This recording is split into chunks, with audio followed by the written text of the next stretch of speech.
Welcome everyone to World Team Tennis here in Southern California. A look at the standings so far in this 3-week season. 4 teams qualifying for championship weekend in Las Vegas and the chance to play for the King Trophy. Springfield, the defending champions, 4-0, winning their 4 matches at home. The Freedoms out to 5-1, and the Aviators and the Empire, they're going to try and hang on to those spots and play for a King Trophy a little bit later. Earlier today, we can update you on scores. The New York Empire taking out the Washington Castles 22-13, so a nice win for New York. And also Philadelphia getting the win over Orlando, so a good win for that side as they get to 5-1. So welcome everyone to Southern California. I'm Leif Shirus alongside LZ Granderson. Home opener tonight for the San Diego Aviators, who won 3 of 4 on the road on their Eastern swing. Home opener, though, tonight they're bringing in Taylor Fritz, 21-year-old American who won his first title on the ATP World Tour. Now, LZ, the Rollers, though, are also pulling out the stops. They're bringing in Sam Querrey, Wimbledon quarterfinals. So men's singles are going to be part of the story tonight. Absolutely. In fact, this is the 3rd time in 4 years that Sam Querrey has made it to at least the quarterfinals at Wimbledon. So he's coming in extremely confident. I saw Taylor Fritz earlier today. I said, "What's up, Titleist?" This is the first time I've seen him since he's won. His chest is up big, so I'm expecting some fantastic action tonight. So it's a big night in Southern California, and part of the story will be our 3 reporters courtside who will bring it to you.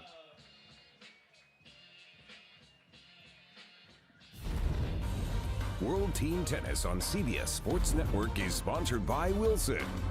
Get the best gear in the game. By DecoTurf, official tennis court surface of World Team Tennis.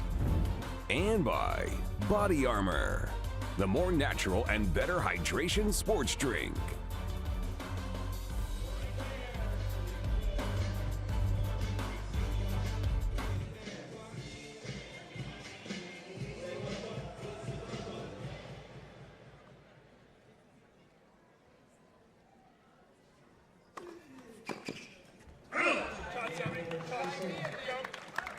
Let's hear it, folks. First game going to your San Diego Aviators. Where are those thunder sticks? Bring them up high. Let's see them. Clap them together. First game goes to the Aviators.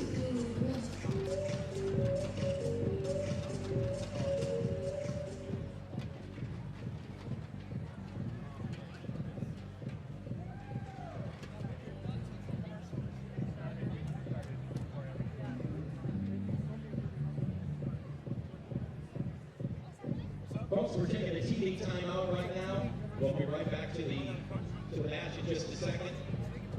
I want to remind you that sets are to 5. This is no ad scoring in each game. If we do indeed get to a deuce or 40 all, that next point is a deciding point. We only have to win by 1. Sets go to 5, and we only have to win by 1 in sets as well. If we get to 4-0, 4-all, we play a tiebreaker. That's a 9-point tiebreaker first to 5. We'll talk more about that. And make sure that you know all of the rules for World Team Tennis. One thing that's really important is on the serves, we play less. So if the ball falls into the court,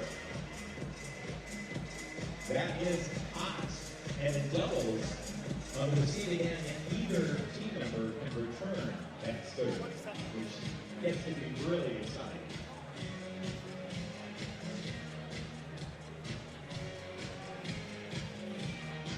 So welcome back everyone to the Omni La Costa Resort and Spa. This once again playing beautiful host to World Team Tennis in San Diego. The first game is in the books as the Aviators held serve. That's Jonny O'Mara alongside Annalena Grunewald there in the red, playing for the Aviators. And for the Rollers, Sam Querrey slotted into play mixed doubles alongside Asia Muhammad. So Sam Querrey is ready to serve. There's Jonny O'Mara.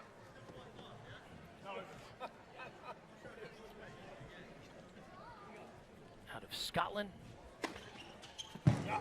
Sam Querrey. LZ's got the big serve, and he'll be using that tonight on this relatively medium to fast hardcourt. Well, anytime that you're that tall and you're that strong, then you're going to see a lot of that. Sam is one of the great big hitters on tour, but don't sleep on his backhand, Leaf. He's actually pretty good on that side of the court as well.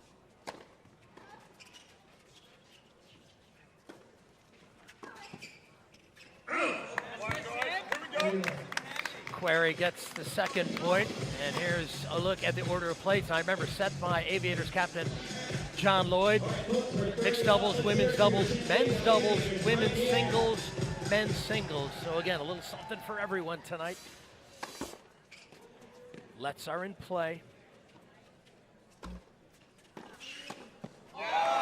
Great play by H. Muhammad there at the net. She just won Monterey back in April in doubles. She's made it to the third round in the Australian Open, quarterfinals of the US Open, so she loves playing doubles on the hard court.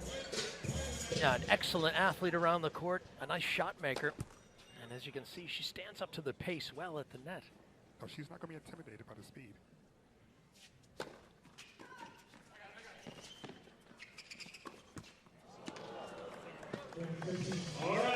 Nice lob return by Grunewald. Get you caught up on the rules and the format. 5 sets, as we mentioned. Each set, though, remember, just 5 games. 9-point tiebreaker at 4 games all. It's 1 point here or there are going to decide it.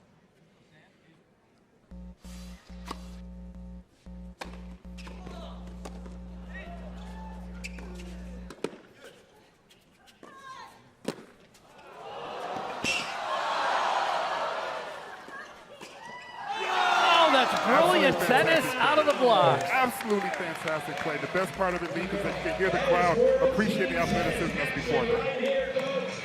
Jonny O'Mara with the long run to make a brilliant play back cross court. No, they couldn't cover that space cross court. So the Rollers are on the board in style.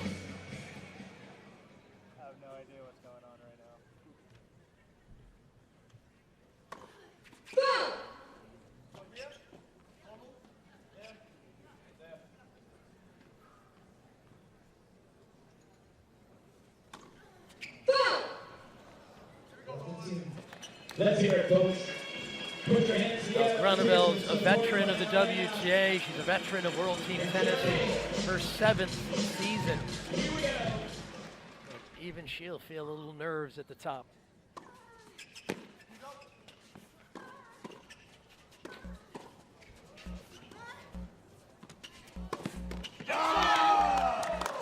Love 30.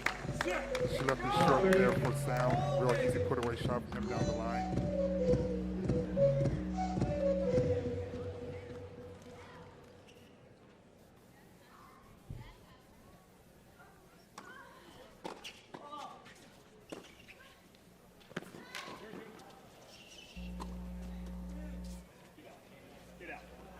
That's a good defensive lob, but a better smash from Muhammad. She's able to finish.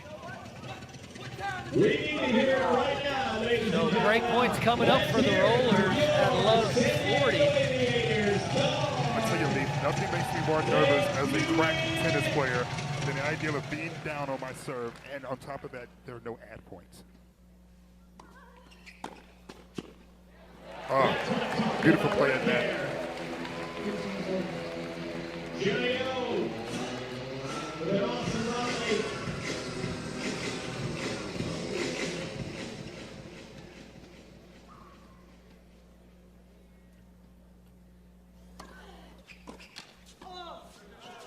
Yeah. Jonny O'Mara again up at the net, this time with a high backhand volley. He's a talented player out of Scotland. The thing that I love about doubles is that it reminds you that it's not just about power, Lee, that you also need touch, you also need court and spatial intelligence. Speaking of intelligence. Yeah, beats him to the space, does Querrey. Sam Querrey played that fantastic first set at Wimbledon against Rafael Nadal. Thought he had his chances to take that first set from the Spaniard.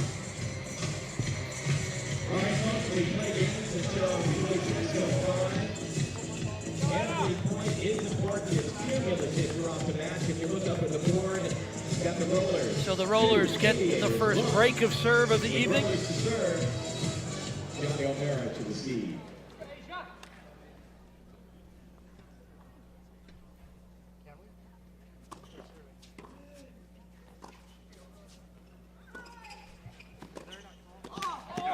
Great shot by Muhammad. Let's go down courtside now to Olivia Decker. Well, thanks, Leaf. You know, in World Team Tennis, the home coach gets to pick the lineup for the night, so that's as much of a game as the game and the match is. So I talked to Coach Lloyd before the game about why he put the Fritz Querrey matchup at the very end. Of course, that's the one everyone's looking forward to. And he said it wasn't so much about saving that at the end because both have such a big serve. Anything could happen in that final set. But also look how he put Danielle Lau, who's new to the team, as the women's singles player. He said they just met a couple days ago, and he really wants to see what she's got. All right, thanks, Olivia. Yeah, setting that lineup in the order of play is so vital to how the match unfolds. You want to try and give your best players the best chance to succeed.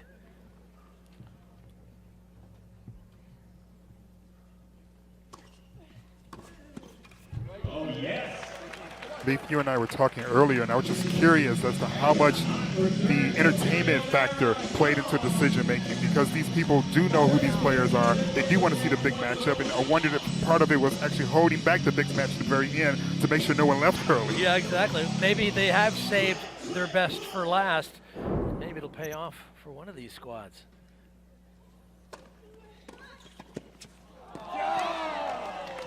Sam Querrey with the move. A 6'6" guy poaching at the net, yeah. I think that's a safe bet. Now he's gifted in singles and in doubles. He won a title in 2015 with the Washington Castles, so he knows what World Team Tennis is all about. Dealing with the pressure, singles and doubles.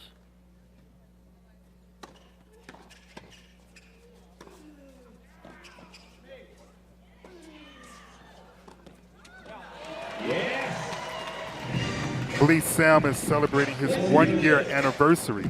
Do you know what his first date with his wife was? It wasn't a tennis match. It was not. It was a Taylor Swift concert. Was it? Oh, that's nice. That's nice. Do you have any Taylor Swift in your collection there? Yeah, I don't. It's not on my iTunes list. I'm not as cool as Sam Querrey. I got to get it going. Do you? I have a little bit. Oh, there you go. Okay. I'm not ashamed to say it.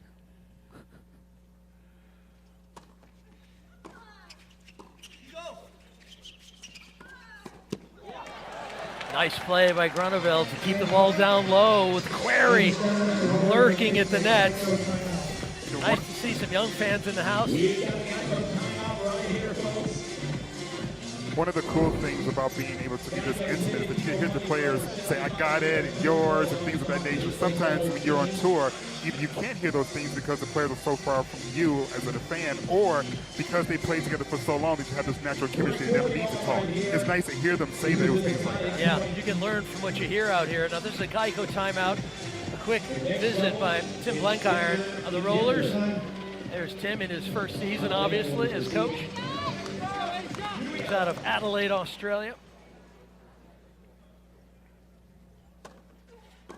A good serve, Muhammad. So valuable to get a first serve in with all that pressure on a deciding point. So 4 games in the books. We'll switch sides and take a short break. The Rollers starting off hot in San Diego, up 3-1. Sets go to 5.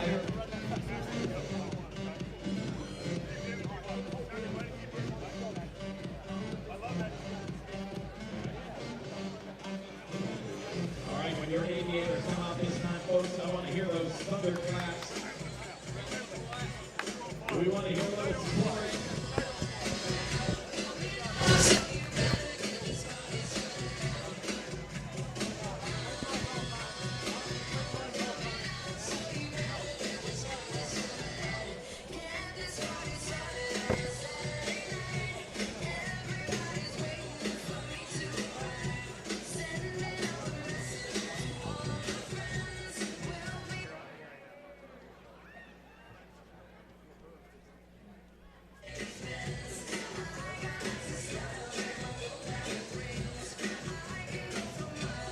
Brooklyn's.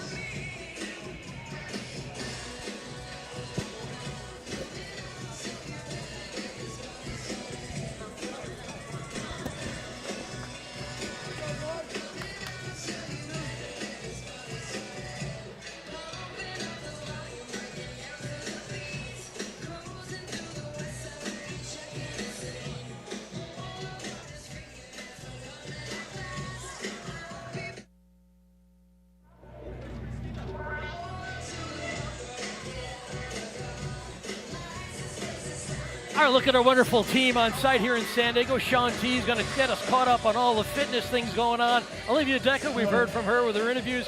Benny Ricardo, he's a local favorite. Benny, what's your report? San Diego Aviators, here we go. Wait, please. Well, if you look at the court right now, you look at the color. You're not going to have to adjust anything there because it's new colors. This is the color now of World Team Tennis, and you see it's very easy to see. It's a beautiful, beautiful court, semi-fast. It's not like baseball. Baseball players aren't the smartest people in the world. They have to draw a diagram to show these where to go. And even then, they don't totally trust them, so they put a coach on first and third to tell them which way to go. Tennis, much smarter. I like that. I hope we don't lose any baseball viewers, but I hope he doesn't run into any baseball players. that's right, man. All in good fun, of course. So big game for the Aviators, down 1-3. This is Jonny O'Mara serving. He held his serve in the opening game. A wonderful doubles player. He's been in 3 finals on the ATP World Tour this year. Estoril, Sao Paulo, Pune, India. Plays with Luke Bambridge, his partner.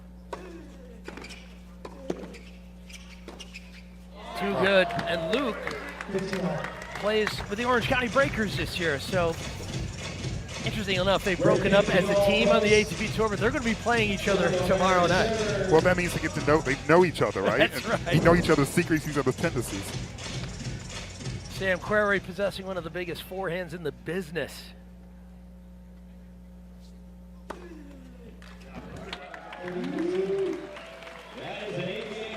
Then he talked about the court and the change of color.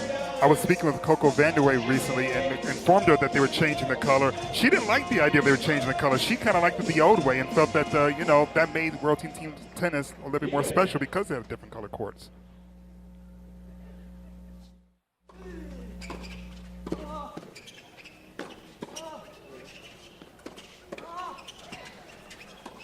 Oh, that's wonderful work by the Rollers.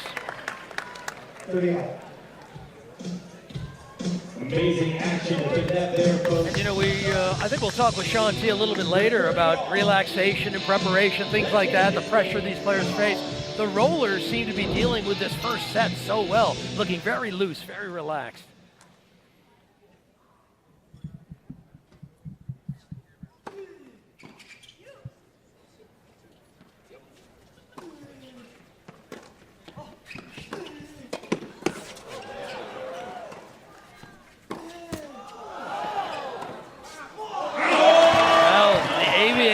With a brilliant point, and that net court saved them, didn't it? Absolutely. I mean, one of the things I love about World Team Tennis is that on the serve, they allow net play to happen because sometimes it grazes the net, but it doesn't really interfere with the trajectory of the ball at all. I'm glad that's one of the rules that separates World Team Tennis from some of the other tours. So many innovations on World Team Tennis have made it to the professional ranks. You wonder if you might see the let go away in the Pro Tour. Who knows?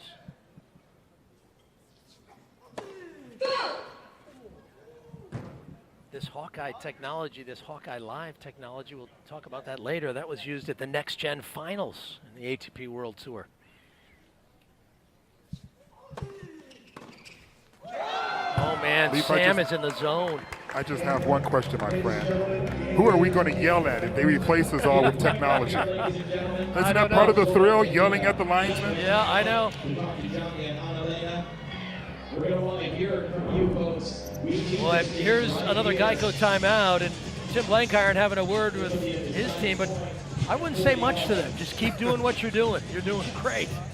Who's that other assistant coach that Tim has with him? The guy with the big hair and the goggles. Where do we know him from? I don't know. He looks familiar. And of course, we all know him as a tennis player, but that's Red Fu, assistant coach. Now, I know you think that might be a gimmick, but let me tell you, my personal coach has hit with Red Fu and says the guy can really play. Now, of course, I'm not a professional player, so maybe he's skewed.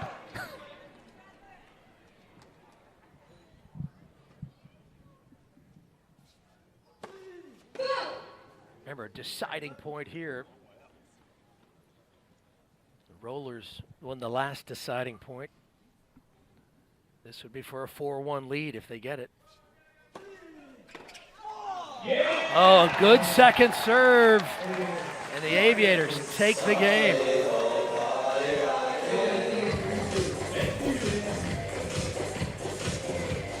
LZ, maybe one of those moments you think about later in the match, you know, a game that maybe got away from the rollers. Yeah, absolutely. I mean, anytime you get an opportunity to get a second serve, you at the very least want to get that ball in play. Sam is definitely kicking himself thinking he blew an opportunity right there. Because one of the rules, part of the format, is that every game counts to the final score.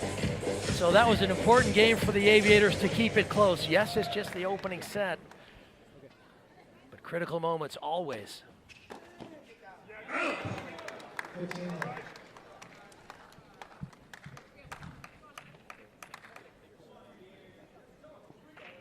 Now we talk a lot about why no American man has won a major league since Andy Roddick in the U.S. Open. When you think of the players that Sam Querrey has defeated in his career and how he's done in big tournaments like the U.S. Open and Wimbledon, I just get the sense that we're not that far away. Yeah. You know, he's got the talents to do big things in this game. absolutely.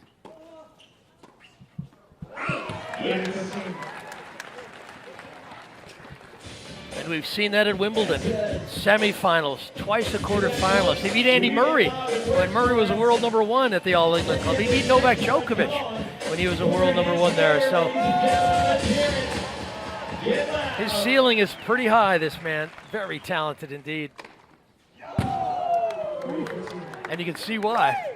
Well, I told him that he's starting to get his best results since he's gotten married, and perhaps he should have gotten married much earlier. I think you're totally right. Good idea. 130 miles per hour on that first serve. Great job by the ball kid at the net. Everyone's on top of their game tonight. It's the home opener. Got to be on your P's and Q's.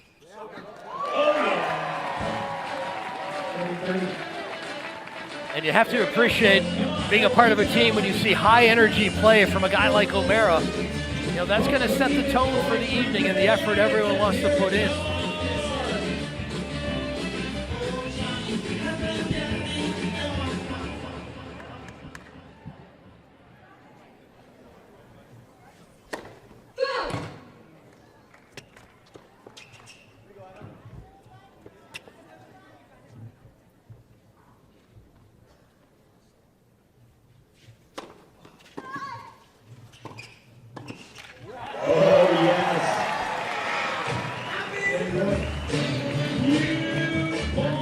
Well, we've had 3 consecutive deciding points. LZ, we said it was going to be 1 point here or there. We didn't say it was going to be 3 consecutive. Well, that's one of the reasons why World Team Tennis is so exciting, Lee, because every point matters. And there's some beauty to having add points and seeing that play out in terms of the pressure, but seeing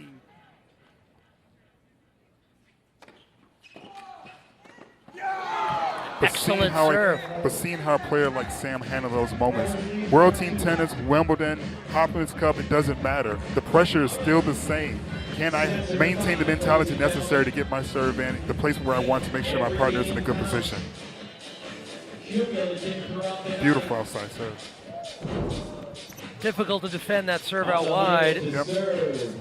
So Grunewald serving to stay in the mixed doubles event.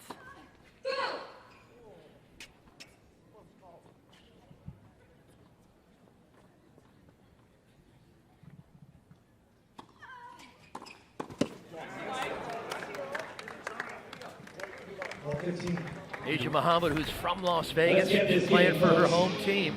She was the first pick, wasn't she? Must be nice to be #1. Top pick, top player. She's really struggling with her first serve.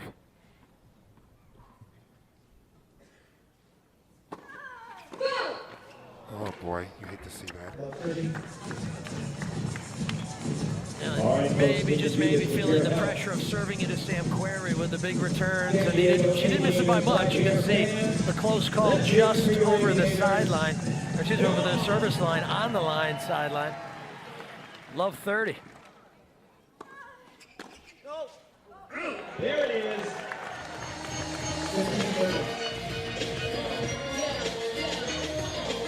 You get that, folks. 15-30.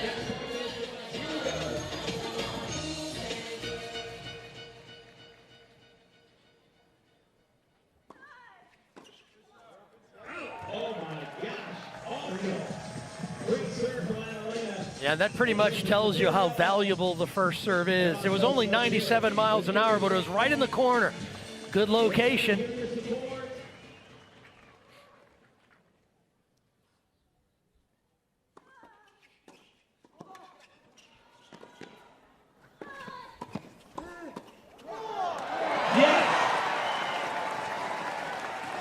That's the beauty of doubles, isn't it, ladies? Opportunity to see angles, get to see touch. Not always about the power in the game.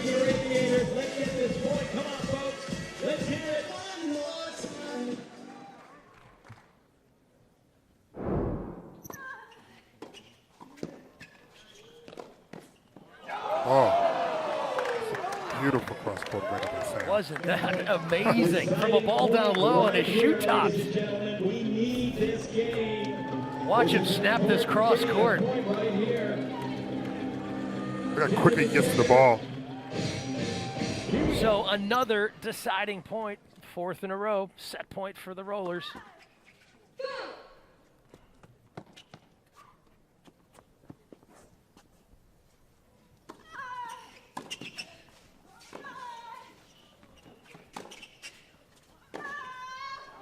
It's wide. So the Rollers get the break of serve and they get the opening set. That took a little bit of air out of the crowd, didn't it? Yeah. Asia Muhammad did some good things getting balls into play. So the Vegas Rollers coming to San Diego and take the opening set 5-2. Here we go, ladies and gentlemen. Get up and get loud. Let the Aviators ambassadors hear you and feel your energy. It's the Aviators swag toss. Who wants something? The Aviators ambassadors are running slick gun clothing. You can check out their Aviators shop in our activation area to get yours. Here we go. Who wants something? You're about to let them know if you'd like something from the Aviator ambassadors. Here we go.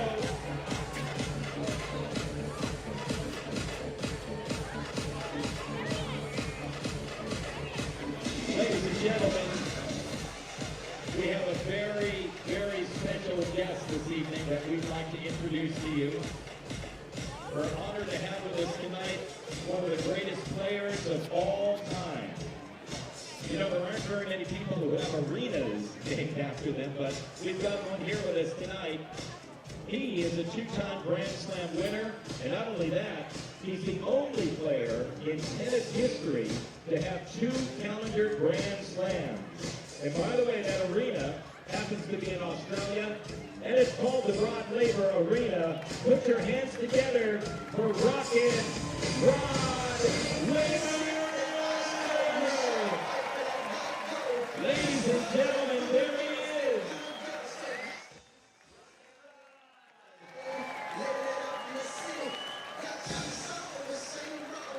Thank you, Mr. Laver.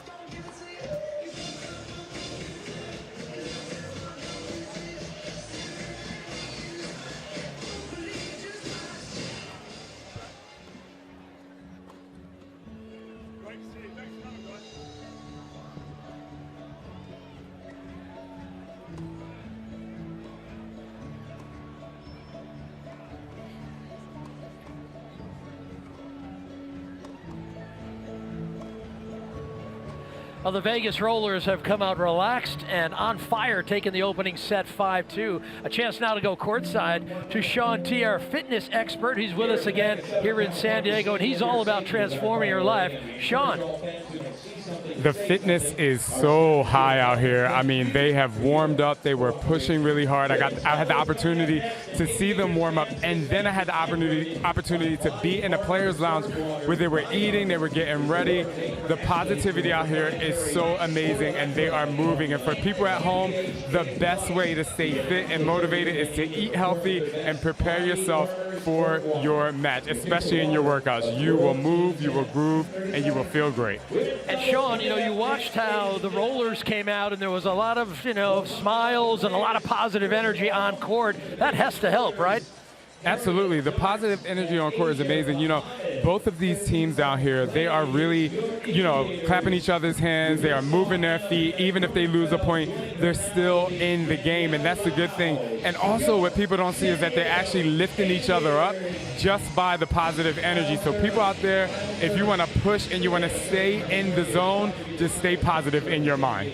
All right, Sean, great to hear you. We'll get back to you, and we'll hear some more for you. And we've got the positivity going in the booth, right, LZ? Yeah, absolutely. Very excited now. We got the women's doubles coming up right now. We talked about Asia Muhammad and some of the success that she's had. This is an opportunity now to see her really sort of show out a little bit for her home club. Yeah, there's a look at Harriet Dart. She's a rookie out of Britain. She'll be playing alongside Asia Muhammad. We saw Asia play so well in the mixed doubles, but Harriet Dart, 22 years of age, and born and still playing her tennis out of London, England, but she's an emerging face and name of the British tennis scene. She's played well this season. One of the benefits of being part of World Team Tennis is that it allows you to get exposed to other tour professionals, veterans who have been around. So even though we're here to have fun, just watching a little bit of the routine of someone who's had some success has to rub off on a young player like her. And also having the influence of someone like John Lloyd, who was a former British Davis Cup captain. He was a Grand Slam champion. I mean, he's done so many things in the game, so you're going to learn a lot. Harriet Dart reached the semifinals in the mixed doubles at Wimbledon, so she's played on some of the biggest stages in the world. We've got a nice stage here in San Diego tonight. Beautiful setting. Why do they cover their mouths when they talk to each other? Are there lip readers out there that's going to give away their secrets? I think so. You got to cover you can't let them see that.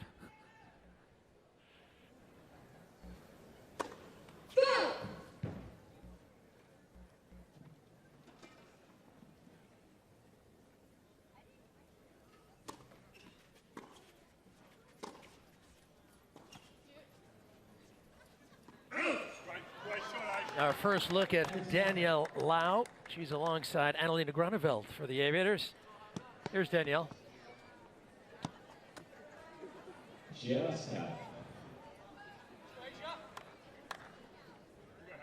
USC grad, two-time All-American at USC. And you have to like Muhammad. She's doing the little things well. Getting that first serve in is critical. Allows your partner at the net to get involved.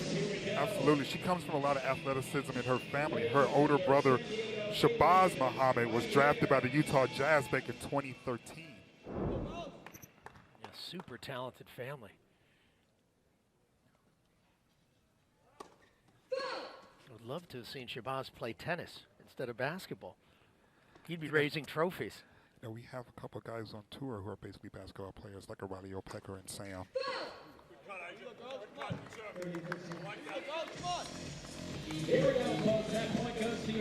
So here's Asia. We mentioned she's a Vegas resident and tall, athletic. Her second season in World Team Tennis. So she's got a little bit of experience, plus 4 WTA doubles titles.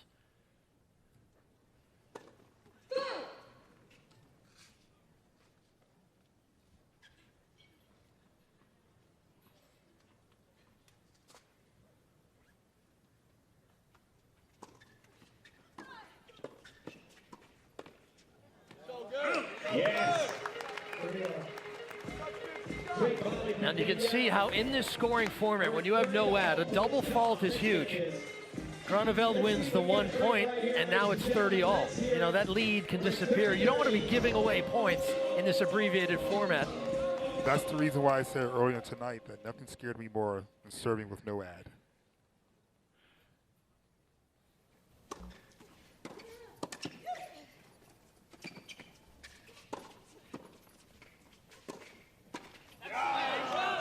You know, Leaf, there's conversations going on about what they can do to sort of make tennis much more television friendly.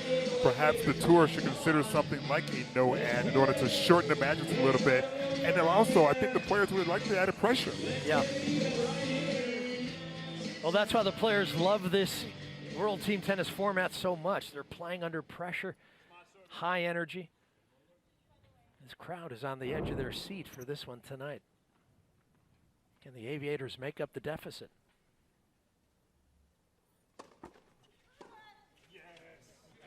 Let's are in play.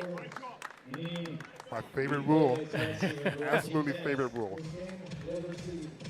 And Groeneveld just not able to make the adjustment. So Muhammad, another game. She has really played well tonight, not only in the mixed, but here in the ladies. So Groeneveld will serve first for the Aviators. Hopefully she's figured out those yips she had in mixed doubles with her first serve. Groeneveld's the veteran of the 34 years of age.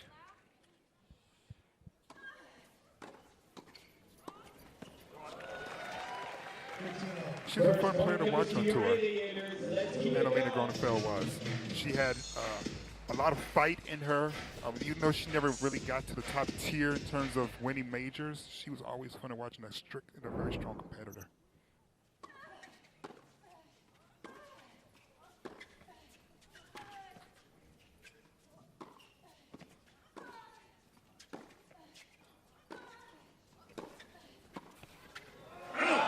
And nice move by Lau, but just over the baseline with the volley.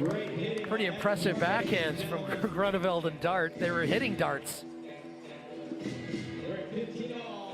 You know, she was trying to place that volley just perfect between the two players and just got a little results.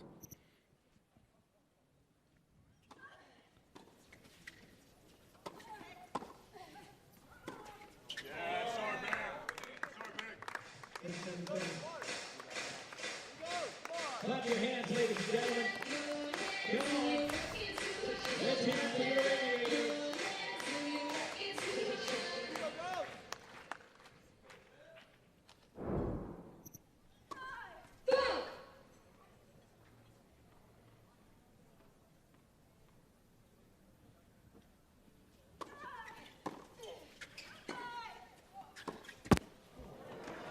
And good backhand from Groeneveld. That had pace and angle.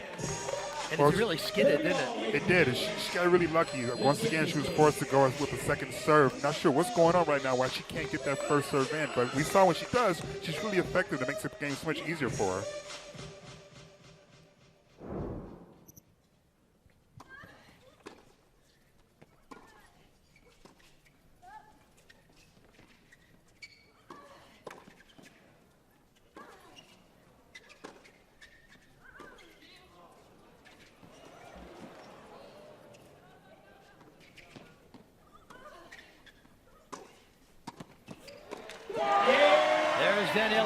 At the net, and that's a nice move.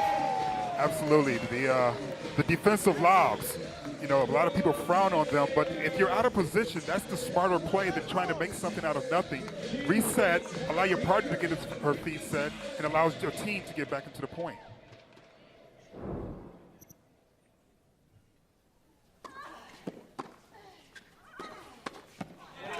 Boy, that's a big game for the Aviators from 15-30 down. They get a game on the board, cuts into the deficit. Well, Leaf, I get the feeling if they had lost that one, this night was going to be a lot shorter. So I'm glad to see that they're still fighting, that they're right in this match.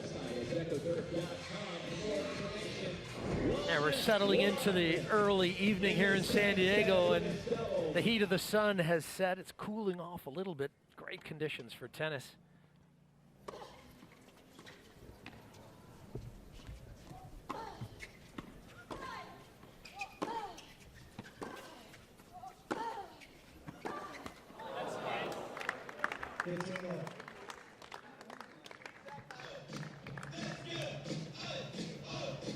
Let's go.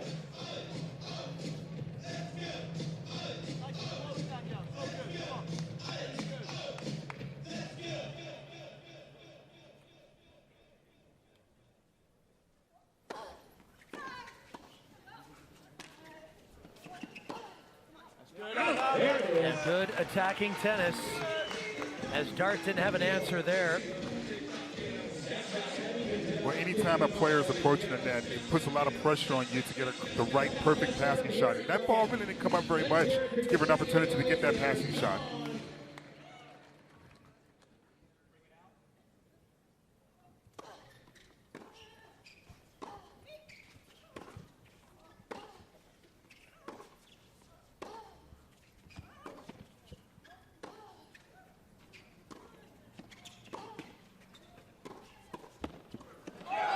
Asia Muhammad, very active and very effective. Wow.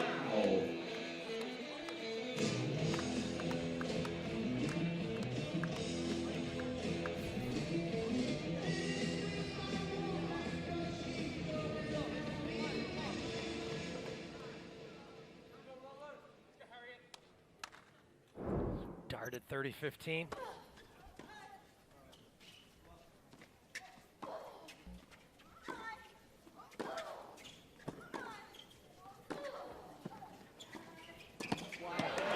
She does have a beautiful backhand, doesn't she? Yeah, Groeneveld's playing well. She was a quarterfinalist at Wimbledon in the doubles this year. When she was younger, when she was playing singles, she did get to the semifinals of Wimbledon. Got as high as 14 in the singles ranks, now inside the top 10 in doubles. She's a complete player. You can see during tonight's match, though, why she may now be able to make that next level and actually win some of those tournaments, because she struggles a bit on that serve.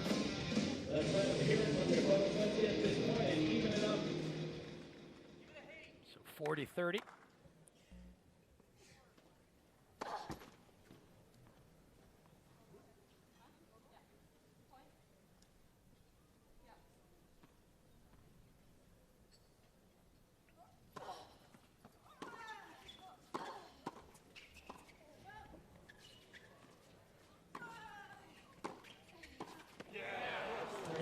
Dart made Groeneveld volley. So another game for Vegas.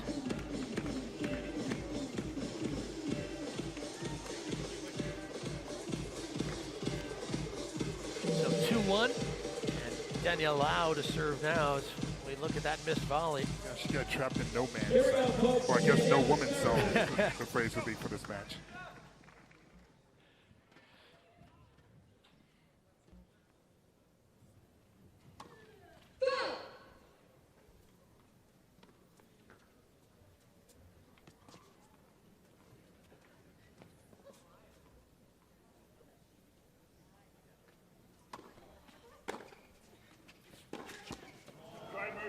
Danielle Lau serving, 28 years of age, out of Bakersfield, California.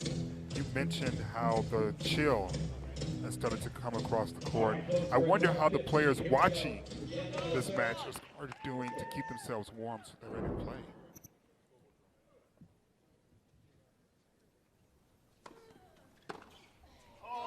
Wow, what a strike. Winner. Dart's on fire, and she's filled with confidence. She got to the third round of Wimbledon. She lost to Ash Barty, the world #1. So she's faced some big challenges, and she's responding well to this one tonight. Oh, another beautiful cross-court incredible. They're seeing the ball so beautifully right now. Yeah, everything they touch turns to gold. There's a look at the close call. Not that close, comfortably landed in.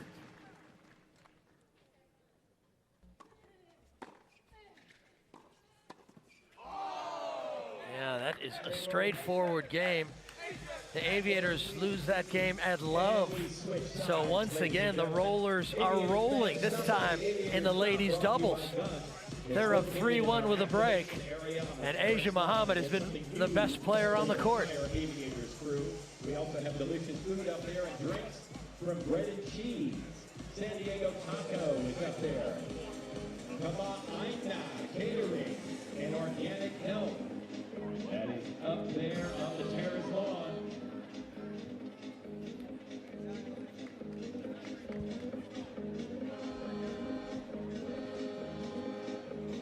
switching sides now, folks, after 4 games.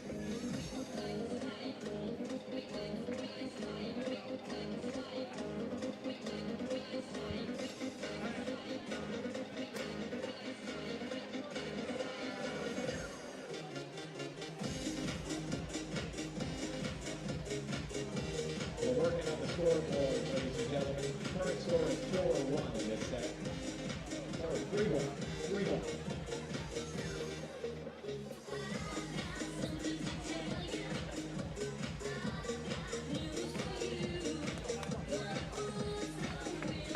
Ladies and gentlemen, put your hands together for your San Diego Aviators winning double team. Come on!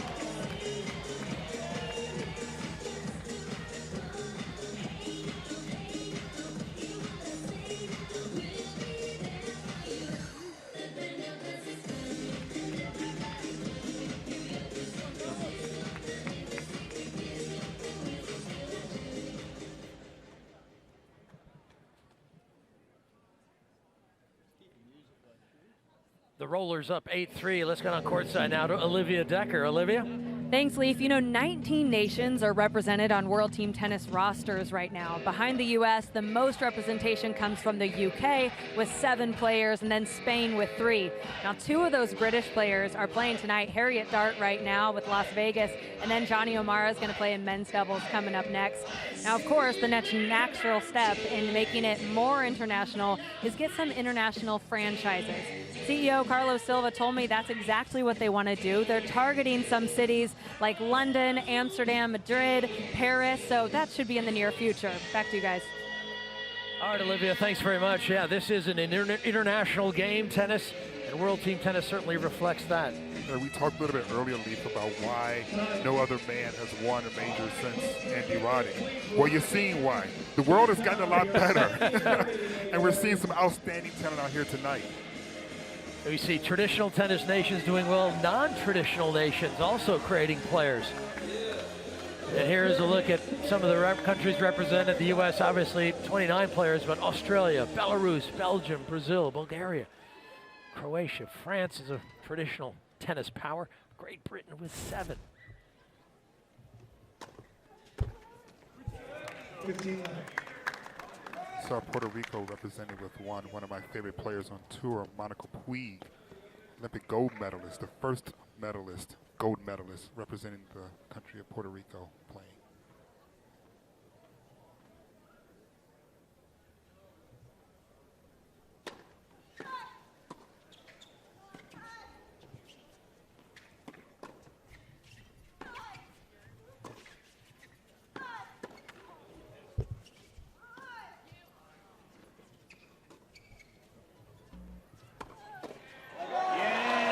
Wonderful tennis from the Aviators.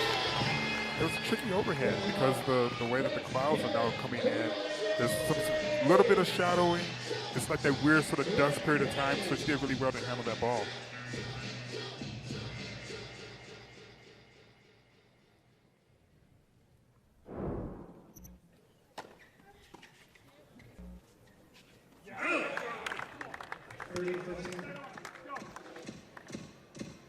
Yeah, Muhammad has really distinguished herself with lots of first serves, good movement at the net, solid on return. She's done everything well in almost every phase of the game. That's why she was drafted #1 overall. That's the ticket. Beautiful volley.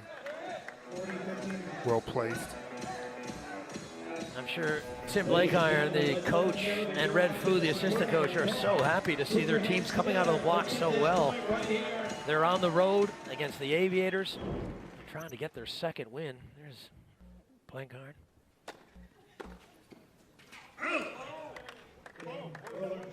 So that's 4-1, and you can see what that does to the match score now. 9-3. It's going to be tough to see the home team come back, but the stranger things have happened in sports. We've seen some fantastic comebacks. We've seen fantastic comebacks in tennis, so there's still hope for the Aviators. It's just fleeting at the moment, the way that Asia's playing.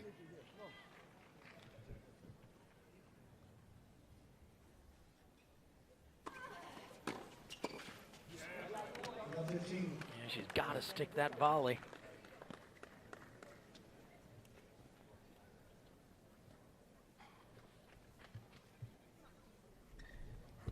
Spectacular evening here in San Diego. What a crowd on hand.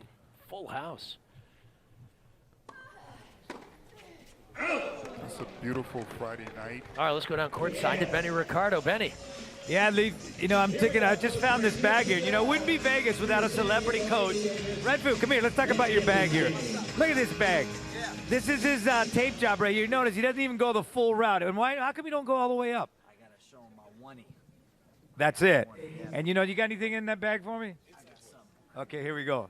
Check this out. And the thing is, we don't want to get too close because look at this. This is like taking Velcro here if you got this together. Back to you, Leaf. So what are you doing for the rhythm of this team? You know, enthusiasm, energy, hypeness, that's what I provide to the Rollers. That's World Team Tennis, folks. All right, thank you, Benny.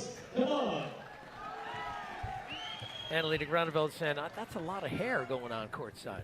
It is a lot of hair going on courtside, but as I said earlier tonight, he's actually a really decent tennis player.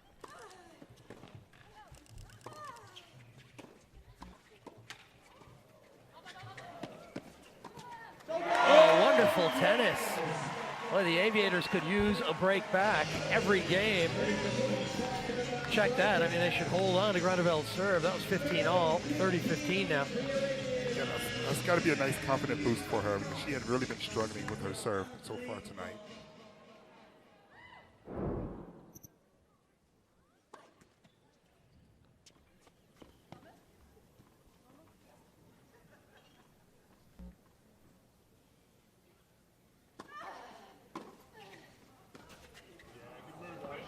We talked about Red being a fairly decent tennis player. Boris Kocher, the model and actor, is also a very, very good tennis player. He's from Germany, and he played in the boys. Josh Rosen, current quarterback for the Miami Dolphins, also a very good tennis player. He played a lot of junior tennis, didn't he? Yeah, he used to beat up Taylor Fritz. They faced each other when they were young. Yeah, that's right. I think he said he had a winning record over Taylor. Yeah. Taylor's like, I'm not sure if that's confirmed, but I think he has beaten him. Oh yes, they needed that. Good work at the net from Lau.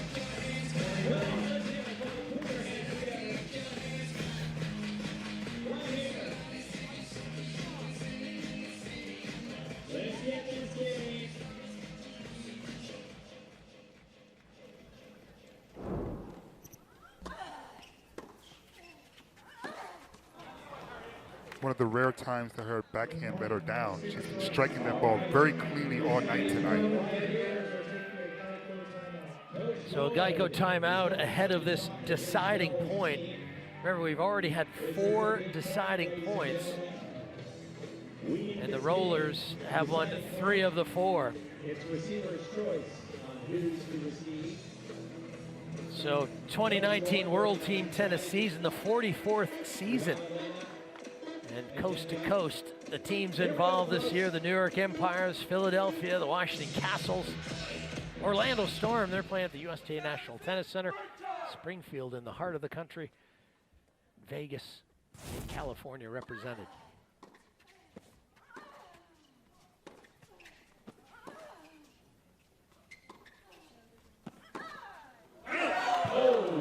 Yeah, pretty high risk backhand. It doesn't go her way, so the Aviators get another game, and they take the ladies doubles 5-1. LZ, that was a huge set. Yeah, it was strange that she decided to go for that shot at that moment. She really wasn't in position, and as we all know, that's the higher part of the net. And when you're struggling, the way that the team is, it seems like you would make the smarter play first, as opposed to going for a high risk point like that. So far in San Diego, it's all Vegas, 10-3.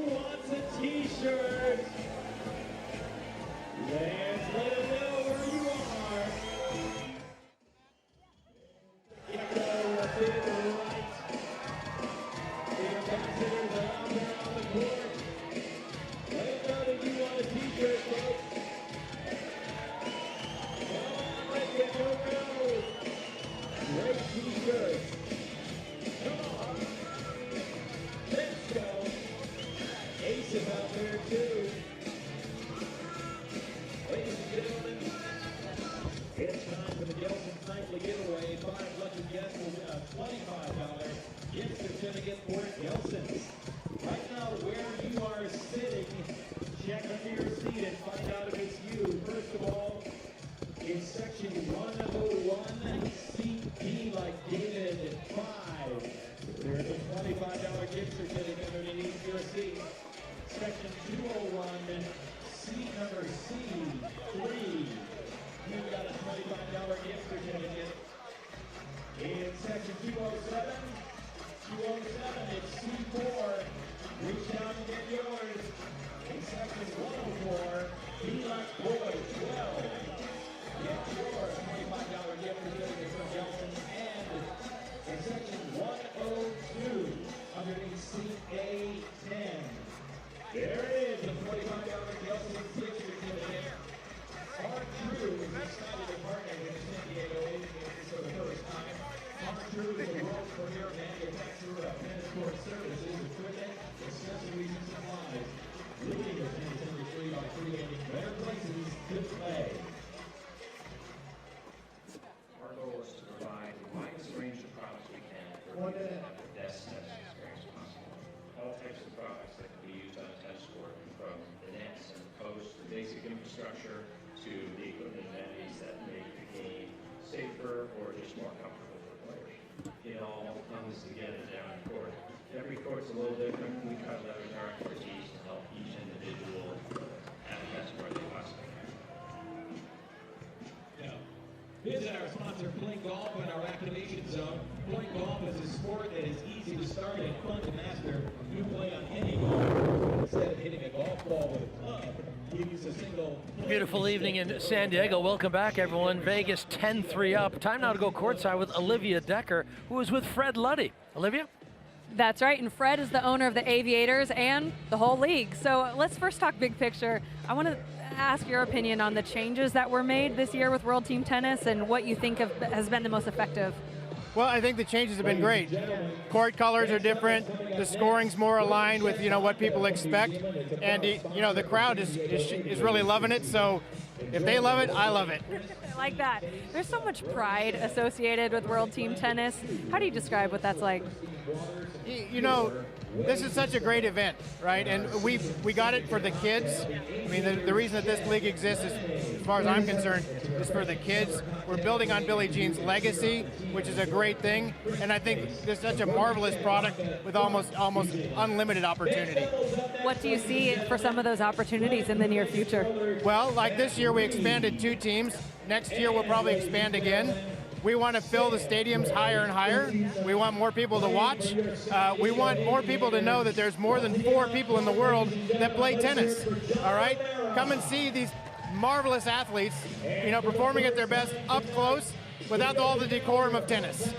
Fred, thank you so much, and good luck for the rest of the night. Well, thank you very much. Leif. All right, thanks so very much, Olivia, and also Fred Luddy.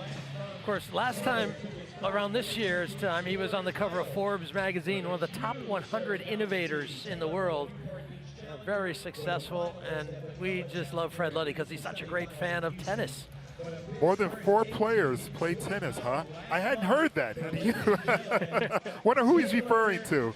But he's absolutely correct. I mean, the opportunity for fans to be this close to players. A lot of people come up to me and they ask me, like, what is it like being at a major? When should I go? I always tell them to go the first week because of the proximity you get to be the world-class players. But if you can't do that at a Grand Slam, World Team Tennis is a perfect situation for you because the proximity is right there. And as you see, you have a quarterfinalist in Wimbledon within 10 feet of you.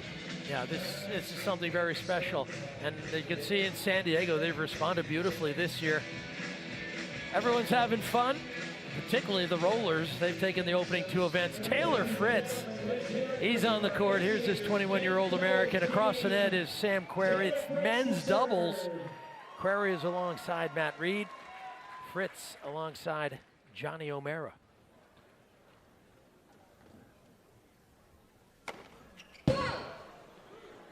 Oh, you see Johnny's response to that serve? 145 miles per hour. That's the way to wake up.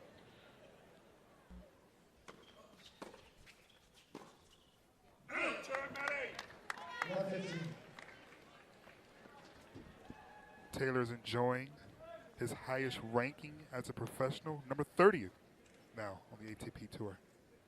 Yeah, that's a remarkable number, and for someone still so young, just 21 years of age, And he's been around a few years too, so his future is great, as well as the present.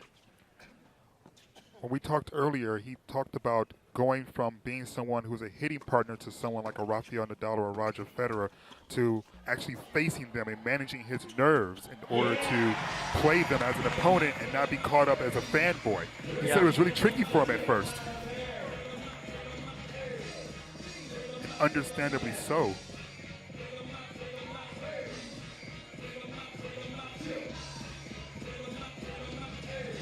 Yeah, you almost have to, put yourself in that position. I believe that I can be this, that I can be someone like that. And I belong on the court with these guys, right? Yeah, absolutely. That says 145. Having the opportunity to cover other sports like the NFL, like the NBA, I can tell you the things that Taylor Fritz was dealing with, trying to manage his nerves, facing his icon, is not unique to him or to tennis.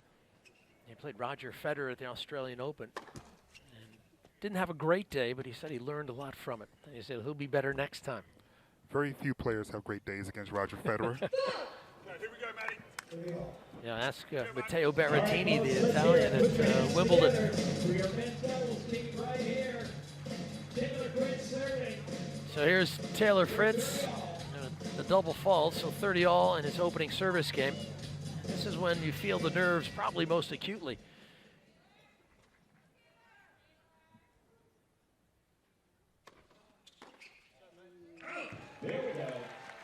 I like to see him take a little bit off that first serve lead. If it's not going in, I know he really wants to crack it. But if it's not going in, he should take something off of it. 6'4", his 4th season with World Team Tennis. Yeah, he's young father. That's right. He's just down the road, down the 405. I should say up the 405 to Palos Verdes. Produces an ace. So there's some good news finally for the Aviators, who get on the board first. It's nice for him to be able to play close to home, too. When we talked about being a young dad, one of the things he said it was hardest for him was being away from his family and his young baby so often. So being able to play here, being a part of a team that's so close to home allows him to spend some time with that young child.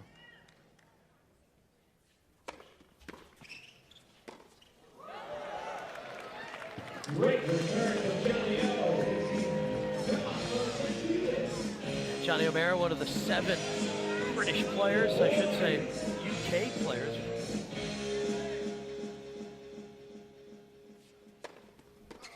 Great serve, Sammy. Scotland, a couple of ATP titles to his name. Just getting his career started. Louis Kaya is an important coach at the LTA in Great Britain, particularly on the doubles side, developing some of the doubles talents, along with Jamie Murray and Luke Bambridge. And big hitting. Speaking of UK players, how great was it to see Andy Murray back out there? Right, Andy playing mixed doubles with Serena. After winning a tournament with Feliciano Lopez in doubles. Great serve, Sammy.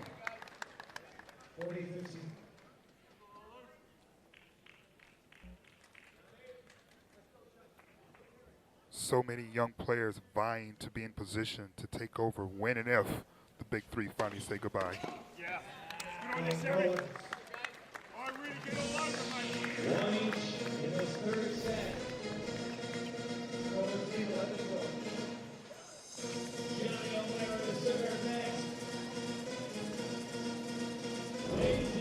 Well, Leaf, as you know, I'm a rookie here.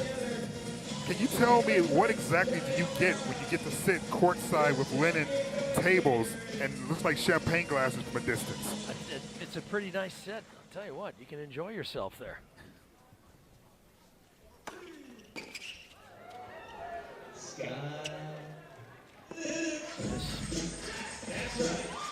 A little disappointed we didn't see Rod Laver in the crowd. He's a San Diego resident. And, he usually is sitting at one of those champagne tables, but not tonight. Hopefully in the course of the season we'll see. No, oh, he there actually is is here. Rocket. There Yeah, is Rocket. I was worried that he wasn't here tonight.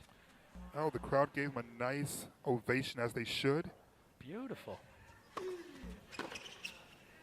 What's interesting about Rocket in San Diego, one of the original teams back in 1975 was the San Diego Friars. He was Rookie of the Year for the San Diego Friars back in 1976. He played alongside Cliff Drysdale, Hall of Fame broadcaster and player. So Rocket Rod Laver, great to see the old southpaw. The Rockhampton Rocket.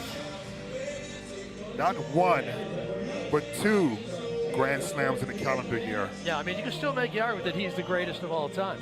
And where do you place him? I think he's right in the top 2 or 3. For how he changed the game, how he represented the game, how he built the game.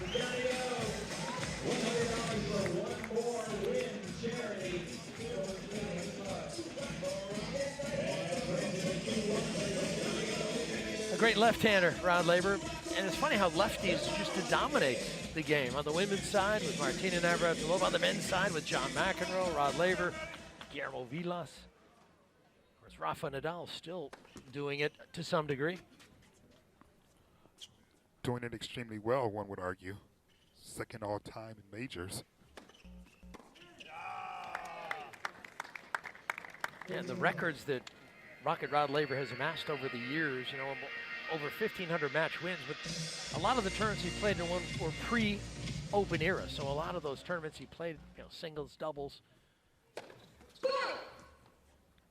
Produced a lot of great tennis over the years. Great to see Rocket in the crowd.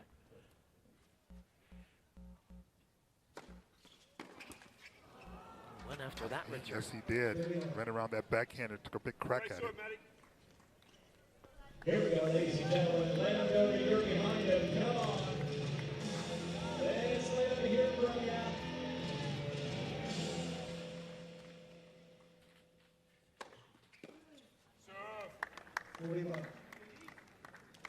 Yeah, Matt Reid is out of Sydney, Australia. New South Wales. He seems to be enjoying himself tonight. A little smirk on his face.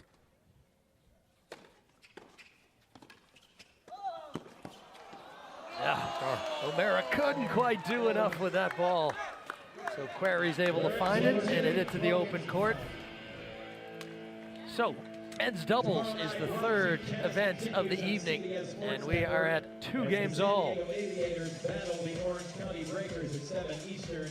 That's 4 Pacific on the 24-hour home of CBS Sports. All right, we're at 2-2. We switch sides after 4 games. All scores accumulative throughout the night.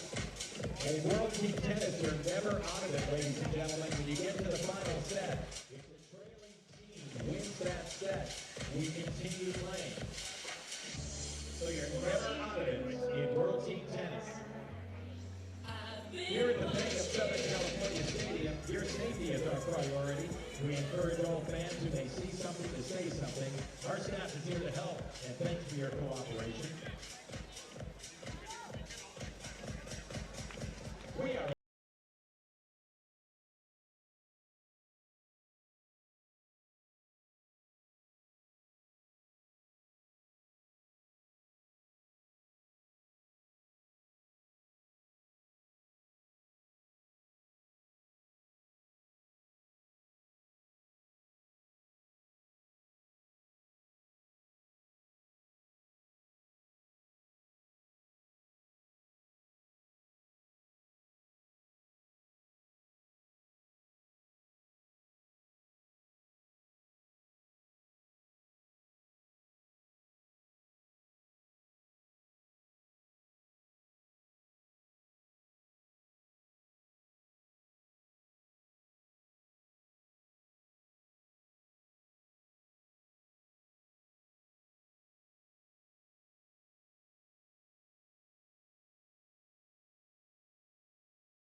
Sure, with the potato chip theory that he had, because it sounded delicious. It's a good theory. Here's Taylor Fritz serving 2 games all.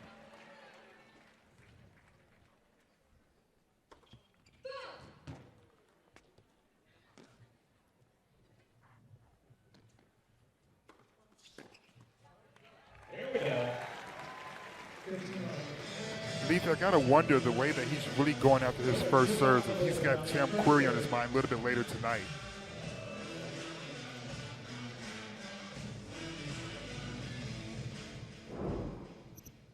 And no doubt he's trying to get his hand in, his eye into the conditions, get himself ready for that final set, the men's singles.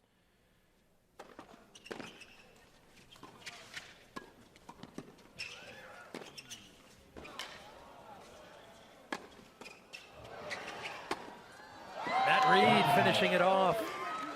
Excellent point. But Taylor did good just to get that ball back. I thought Sam had placed it out of his reach.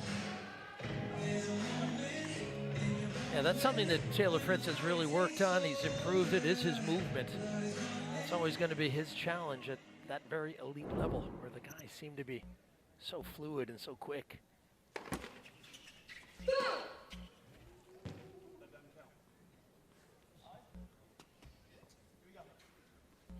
The good thing is he's still so young. He hasn't quite reached his band strength yet.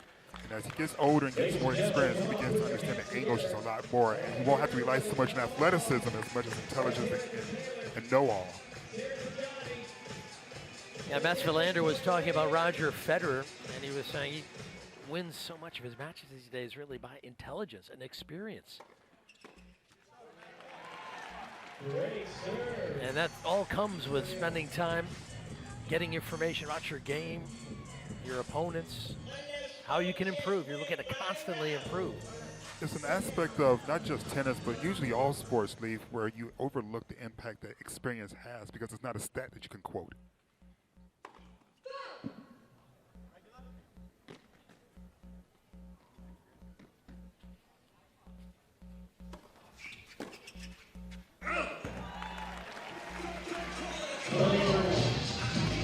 Especially here in the States where we love big numbers, big serves, and, how many points per game can you score? But really, it's the little things like knowing where to be before the ball gets there that really makes the difference between wins and losses.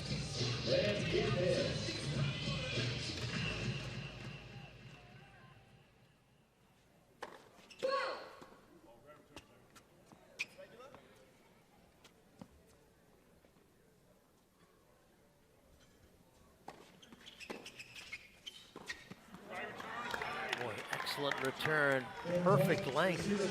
It's sort of skidded once they hit the line. They give him much height to work with.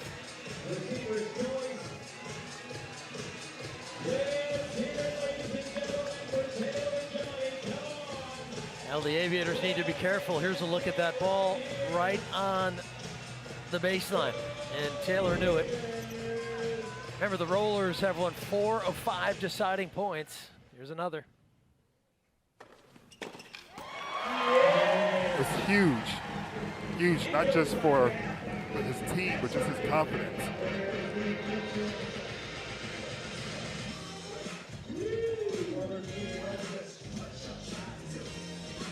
Right on the paint.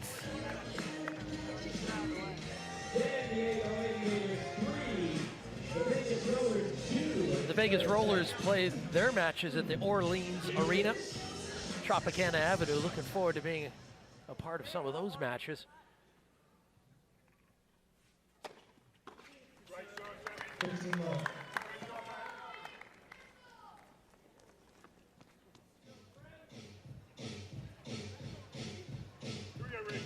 Championship matches, semifinals and finals, August 2nd and 3rd in Vegas. Let's do this, Aviators. Sam is really dialed in right now on his serve. The first one's 132 miles per hour. This one's 129. He's going to be really tough to break. And just like that, I curse him.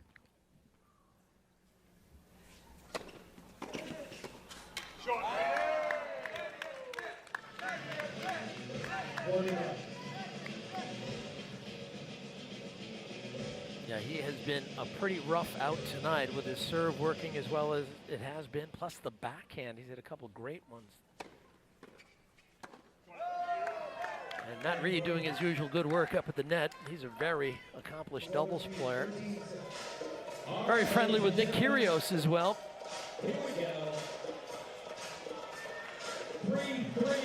Played to the second round of the doubles at Wimbledon. He played alongside Alex de Minaur, one of the up-and-coming Aussies, so he's a go-to guy in Australian tennis circles. He's holding up his end of the doubles team.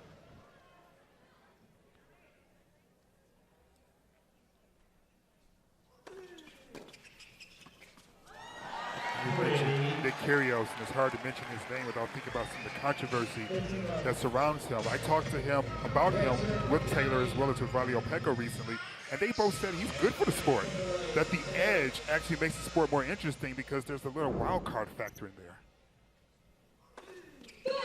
Yeah, I agree. I think he's different, yes. He may not be what everyone thinks he should be, but he is what he is. Yeah, O'Mara coughs up the double.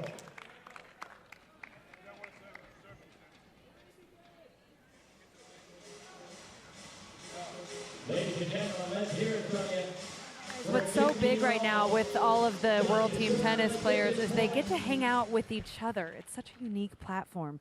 Look at this picture the other day. It's O'Mara and Matt Reid. Now, they're on different teams, of course. But they got to hang out and enjoy a cold one by the pool the other day. So it feels like college. It feels like the Olympics or Fed Cup. Just such a different format in what is otherwise a really individual and lonely sport. That's looking pretty good, Olivia. Private jets and drinks by the pool. How do we sign up for that? Yeah, not bad. I think you got to be a couple of years younger. 30-15.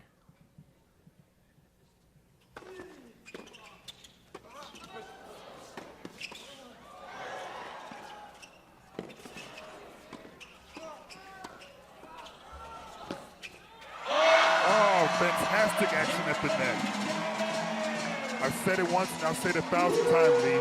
Doubles gives you an opportunity to see those type of plays. Not just the power, not just the big serves, but the touch, the angles, the hand-eye coordination. Yeah, look at the hands there. They get to keep it alive. Taylor Fritz got a little lucky. He was backing up outside that service line, but here's points for the Aviators nonetheless.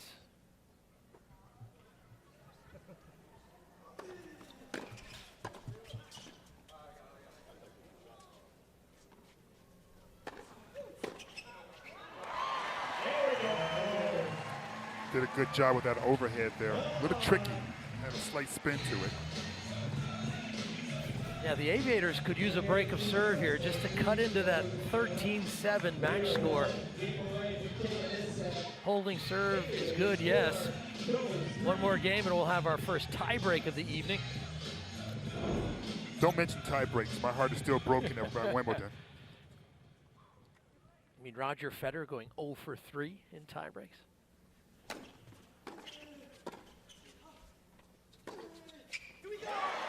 Jonny O'Mara finds that seam right down the center. Anyone who's played tennis and had an opportunity to work with a coach would tell you the shot to go for in doubles is right down the middle.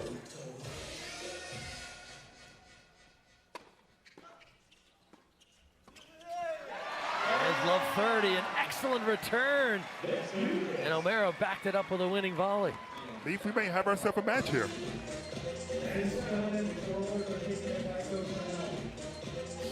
Look at this. And the move when your partner makes a good return. Boy, you like to close that net up. So a Geico timeout. Blank Iron just having a word with his man.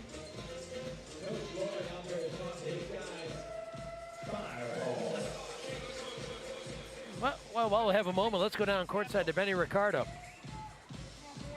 Benny? Yeah. I'm going to go to Sam, but can I call Sam over? All right, Sam. Ladies and gentlemen, put your hands together. He won't come over. Thank you. All right, here's love 30. I think Benny scared him.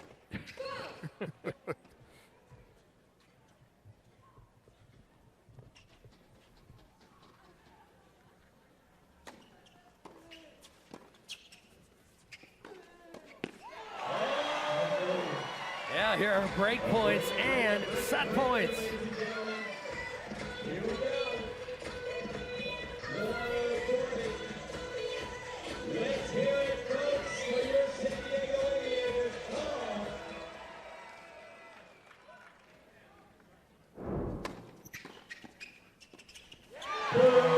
What an unbelievable break of serve. And to tell you the truth, Matt Reid didn't do much wrong. He got first serves in there, too. Yeah, sometimes it's just that. You know, the return is able to see it, and there's not really a whole lot you can do with something like that. Yeah, the Aviators get the break, and they get an important set, 5-3.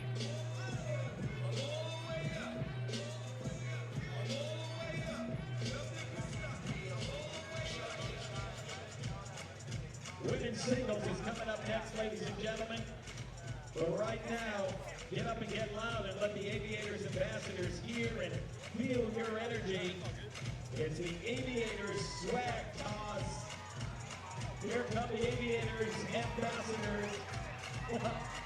They're wearing their sleek, good clothing. You can check out their Aviators shop at our activation area and get your gun merchandise.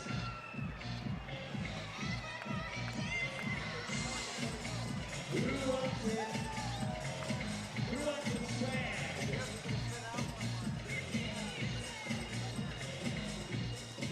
Zipper redefines the rules of real estate and development through its variety of high-end residential, mixed-use, and hospitality communities throughout Southern California. Based in Encinitas, Zipper manages projects from concept to completion with creative approaches that meet a multitude of community needs. Award-winning projects include the Park Bankers Hill, the 14-story mid-rise with 60 luxury residences located adjacent to Balboa Park, and extra luxury custom homes in various coastal communities under the Zephyr signature umbrella. The Aviators thank Jennifer Brown and the Marvin K. Brown Auto Center for providing the Aviators with the official car of their San Diego Aviators this year. Our team is riding in style thanks to Marvin K. Brown. Hey, next time you're in the need for a new car, consider Marvin K. Brown, proud sponsor of the 2019 Aviators. You know, it's fun to attend Aviators matches as a group. You can contact the Aviators for information on group discounts and benefits. And tonight, we'd like to welcome the following groups that are here with us. First of all, let's hear it from Vista Tennis Club. Hello, Vista. Thanks for coming. How about the USTA? The USTA is here tonight. The Bay Club, Carmel 30 Valley. Seconds. Hey, Bay Club, Carmel Valley, thanks for coming. The El Camino Country Club. Let's hear it for El Camino. Carmel Valley Tennis Center is here this evening. Fairbanks Ranch Country Club, thanks for coming. Welcome back, everyone, to Carlsbad, California, the Omni La Costa Resort and Spa. Down on court, Benny Ricardo is with Sam Querrey. Benny. Sam, you are the ultimate server in terms of 10 consecutive aces. That's unbelievable. But you're just a quarterfinals at Wimbledon. You've been logging more miles. You could actually bump an astronaut off a space shuttle. You got so many miles. How do you cope with all the flying? You know, all the players have to do it. It's just part of the game. You always get to sleep. I try to sleep on it. You get to tournaments, 3-4 days beforehand, so you kind of let your body stretch back out, and when you're active and feeling good off those long flights, I think that helps more than just being a tourist and kind of doing nothing. Okay, so if you got the bump and ass off the space shuttle and they said you can go to the moon and serve, would you go to the moon and serve? Yeah, I'd go to the moon. I don't know if my wife would let me travel up there, but I'd like to try it. That's it. Sam Querrey, 10 aces in a row. You can't beat that. It's hard to beat 10 in a row. Let's go down courtside now to Sean T. Sean? Yeah, this is really spectacular. I mean, these people are really pushing and going. One of the things that's really cool that's happening down here, besides the great moving that's happening, is the camaraderie on the court, the camaraderie that's happening on the bench. I mean, I'm looking over here, and people are staying really positive, and it looks like a really good time, which is so much different than the regular season. People are on the bench by themselves, trying to probably internally motivate themselves, and with this team camaraderie, I think that in this singles match, you'll see them cheering their teammates on, and they will be ready to go. Yeah, some good points, Sean. Thanks for that. This team chemistry is absolutely vital. And And we see it tonight from both these squads. Danielle Lau serving now to Harriet Dart.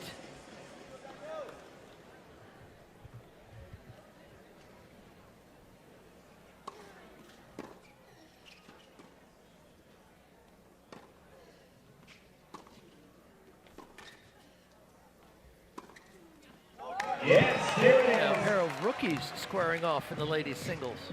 Interesting sort of matchup that he decided to go with, especially in the positioning right before Querrey and Fritz play. I wonder what his strategy was and decided to place the women here.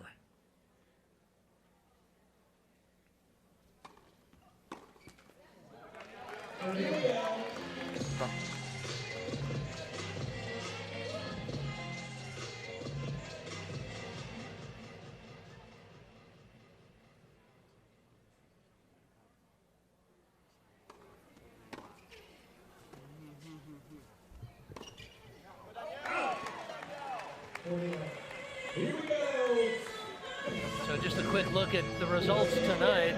The rollers coming out of the block so strongly, winning mixed and women's doubles. The Aviators bouncing back in the men's doubles. Well, there's a recurring theme there, Asia Muhammad.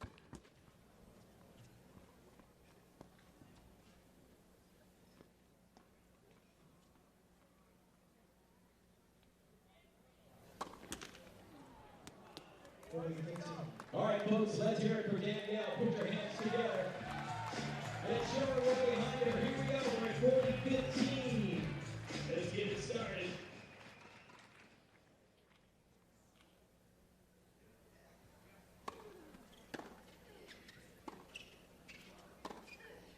Here we go. First game goes to the Aviators. And for the Aviators, getting the game, and you can see how that's helping the score along. Now just 4 games separating the Aviators and the Rollers in the match score. It becomes a lot more difficult to serve when you see the big lead shrink game by game. It'll be interesting to see how she manages her emotions here. She resides in Pasadena, former USC Trojan.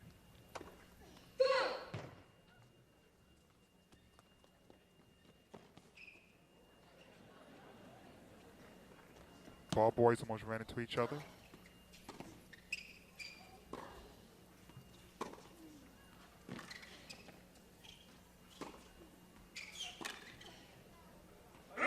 Yeah, come on. Let's do it, Our colleague Benny was a ball boy for the Chargers. I'm assuming in San Diego, not in Los Angeles. That's right. That was in the San Diego days.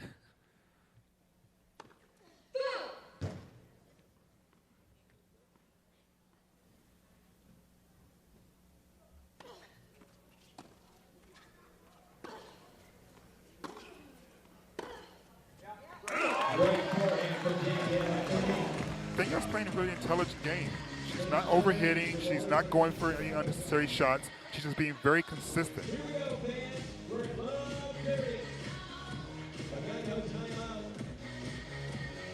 Nice safe ball right down the middle of the court. And Now quick Geico timeout. Tim Blankiron having a word with Harriet Dart. John Lloyd trying to get the most he can out of Danielle Lau, a substitute player.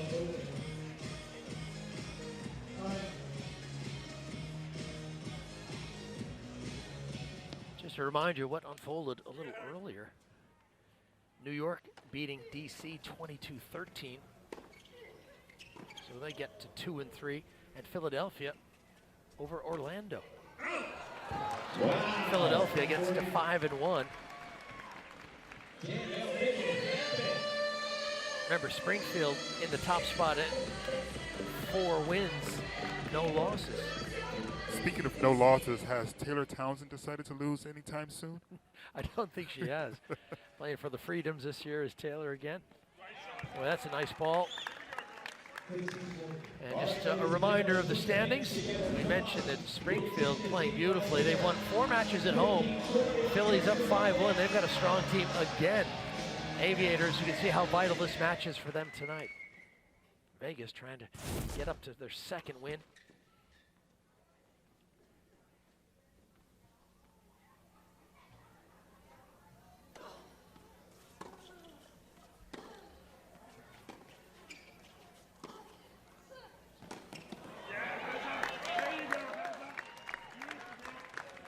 Seems as if Dart has calmed down a little bit. She's not overhitting the ball as much as she was earlier. Perhaps a little word from the coach, help her settle down her nerves a little bit.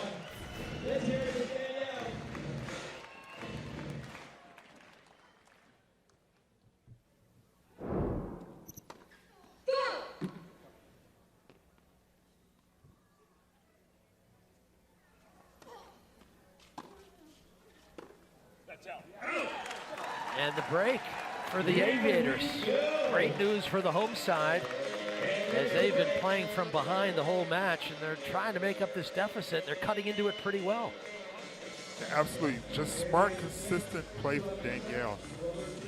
Putting Dart in positions to do the smart thing, but she's going for too much, Lee. And that's the pressure a young player or rookie will feel. First season in the league for both these players.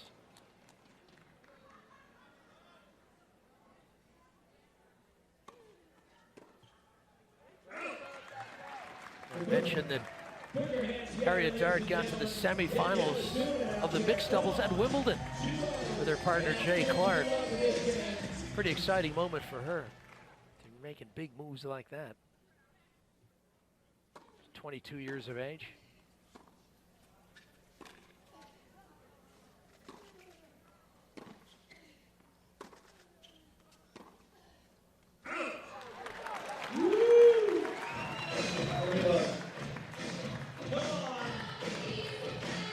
Got to wonder what's going through Dart's mind right now. She's watching what was a comfortable lead getting tighter and tighter with every miss hit, every long ball.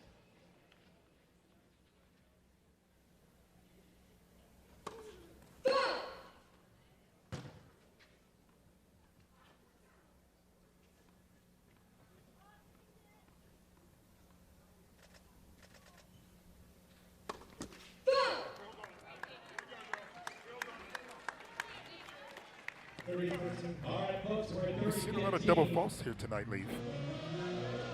One of them is the nerves from being at home for the first time.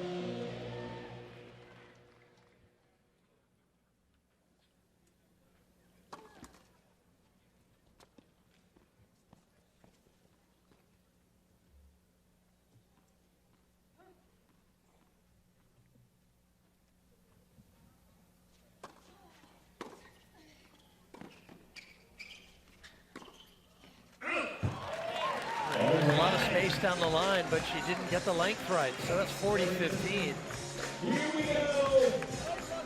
8 points right here on Danielle serves. Confirmation that it was just a little out.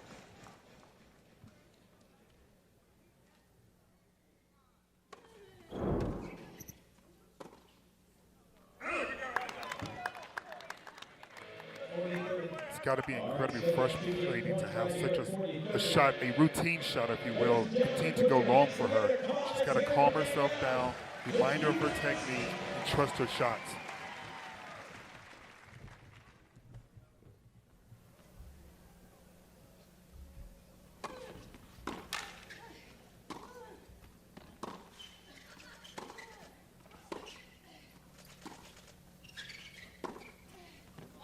Oh, that's a beautiful strike. Perhaps is starting to find her rhythm and a chance for a deciding point. You can see her looking at her bench saying, should I take it in the deuce? Should I take it in the ad? Obviously the returner has the choice of where to take the deciding point.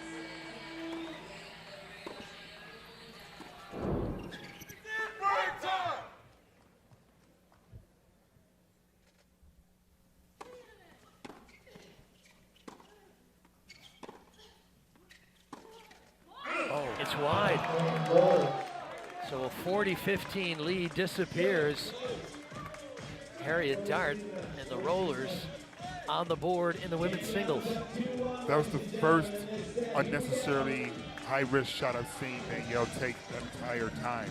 And I wonder if she was feeling the heat to try to actually do something big because her player was starting to play just a little bit better now.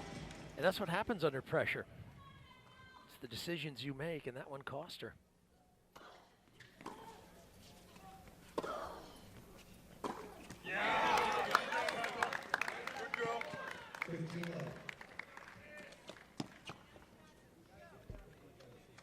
Danielle playing as a substitute for Astra Sharma, the Australian who had to pull out of the season.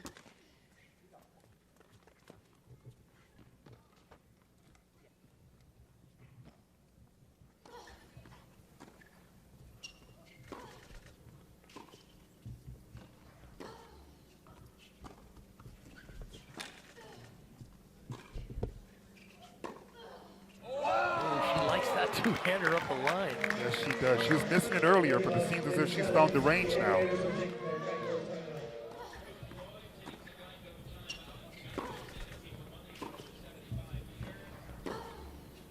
Yeah, watch how she sets it up. She knows that Lau can't really hurt her, so she's being more patient and then finds a space. Just rips the winner. Geico timeout. For a young player, so invaluable to get this advice under pressure in the middle of a game. You know, make adjustments on the fly, something she can do and take with her to her tour play. Yeah, I don't agree with the notion that coaching tennis during a match is a bad thing. I think every other major sport has it. Why not tennis? Boy, that's a nice combination, the 1-2 punch. Sometimes a player can't see the forest from the trees, and it's just a simple outside voice can help them settle down.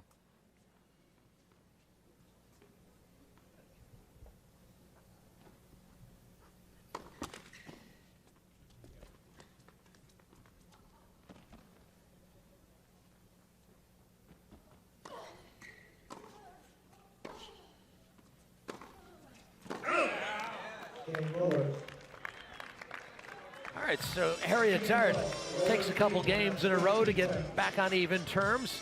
And it gives the Rollers a 15-10 lead. Hey, Sunday at 3 Eastern, meet CBS Sports Network in the lanes in Las Vegas for the Barbasol PBA Tour Finals. As the top 8 bowlers in the league compete for this year's title on the 24-hour home of CBS Sports. All right, ladies and gentlemen, we're at 2-2. And this women's singles, our cumulative score is 15-10. And a reminder, in World Team Tennis, if the trailing team wins the 5th set, we continue playing. So you're never out of it in World Team Tennis up to the last set, the last point. We're even at 2-2.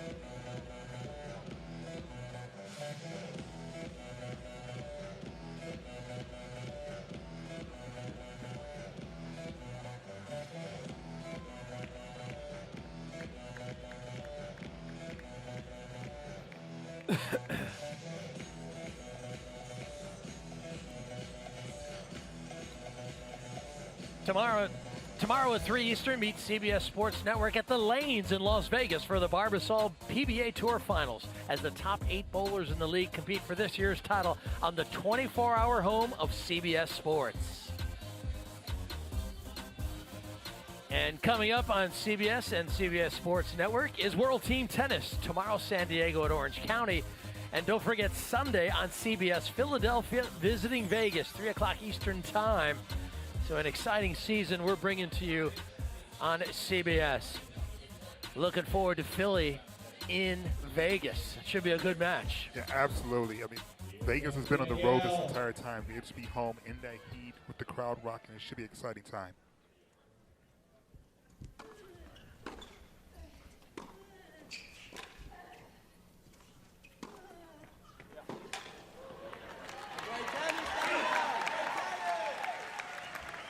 Danielle Lau trying to reset, having lost the last couple of games. We're all even at 2 games all. She seems to be going for a shot a little bit more now that Dart is no longer making errors on her own.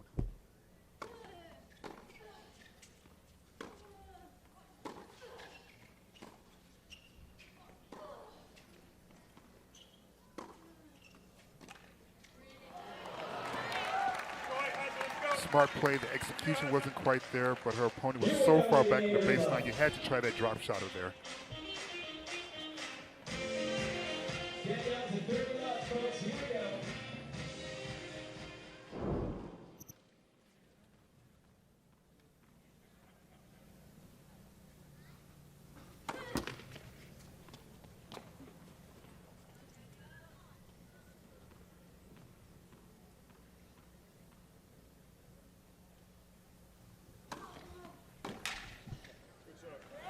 Excellent serve out wide. She doesn't get a lot of free points on her serve, so that has to feel good. Well, it's going to be difficult for her. She's not particularly a large player, so it's already hard enough just to get the serve in. It's not going to be a lot of pop with it.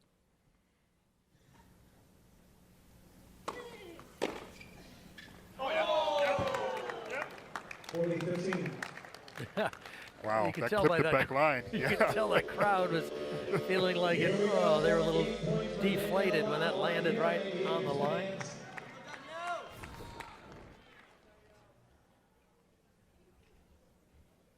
Harriet Dart has a birthday coming up next week. She got her gift a little early, maybe.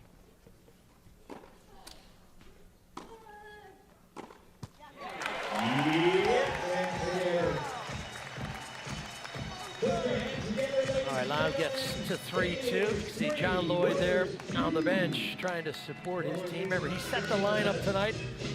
He's got the ladies fourth, and the men will close down the evening. That'll be Taylor Fritz and Sam Querrey. John Lloyd, one of the few players who's won a title as a player and as a coach in World Team Tennis.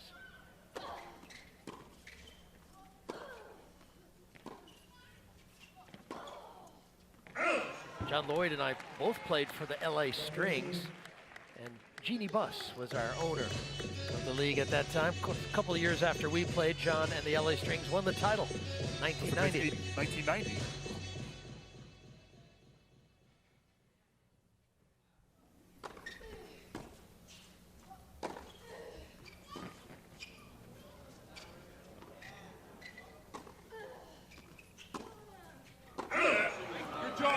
Safe to say Jeannie Buss has some ideas on a different championship this upcoming That's right. year. Sadly, Jeannie is no longer a part of World Team Tennis. We could use her, though. We'd love to have her back. You know, a lot of people don't know that Dr. Buss, the former Laker owner, as well as Robert Kraft, were involved in World Team Tennis before the NFL and NBA.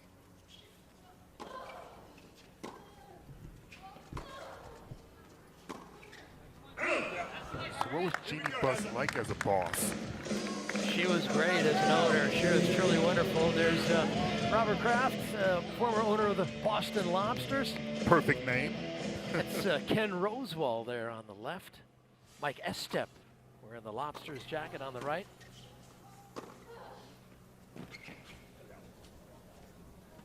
I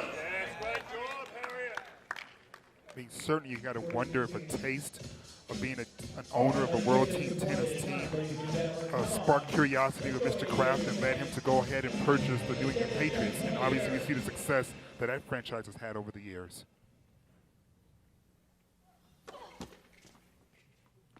So it's not just the young players who can use this as a, precursor to something greater.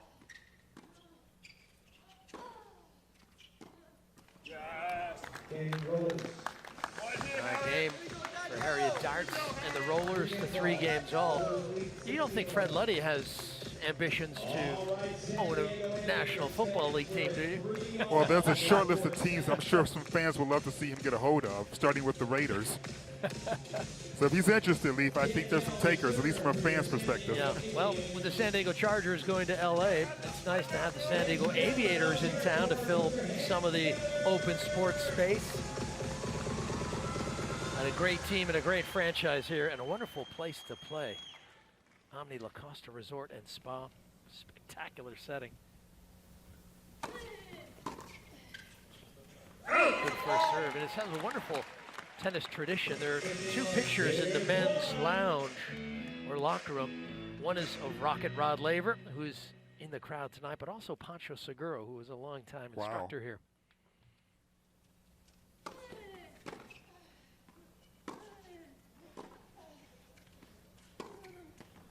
Ooh, she's got to knock that down.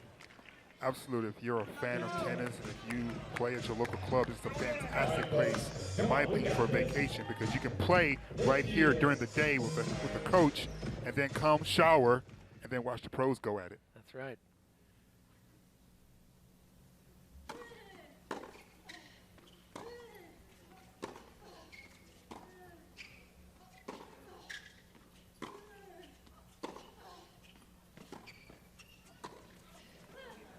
That's a nice volley. She just cut it short. You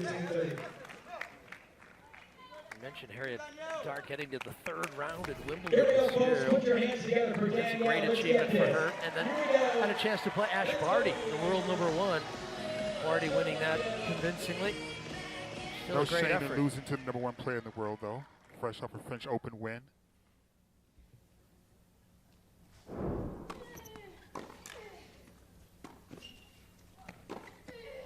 Oh, it held the line. So that passing shot counts right on the paint. Tim Blankiron's pretty excited about that. Wasn't a particularly dangerous approach shot that she attempted there. I'm not quite sure what she was thinking. Maybe she feels as if she's getting pushed around too much in the baseline and wanted to try something at the net. She needed a better approach shot to get Dart in trouble before she gets to the net.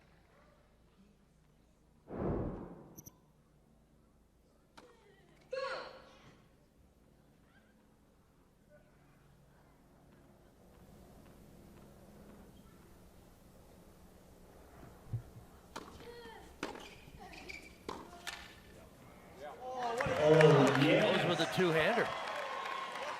Sort of guided that down the line, didn't she? That looked like something out of Simona Halep's highlight reel at Wimbledon. Beautiful backhand from Danielle Lau.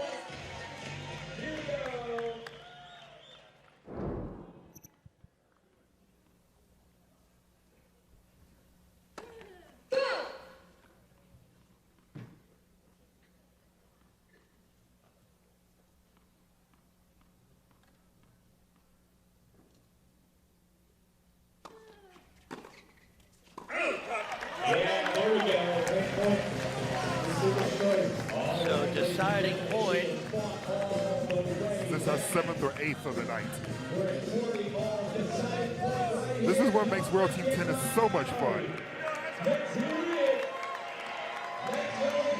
So this will be the 8th deciding point. Vegas has won 5 of them.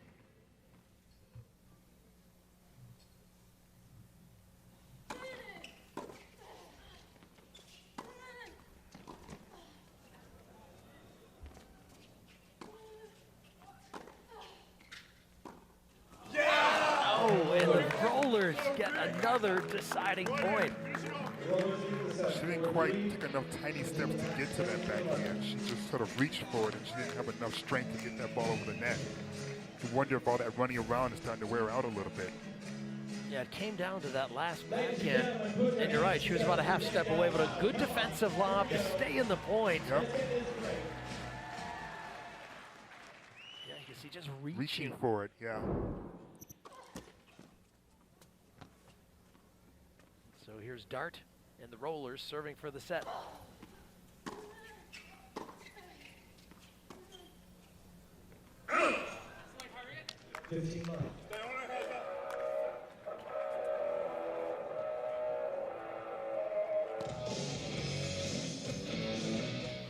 Dart, the bigger, stronger, more athletic player, has certainly taken control of this match.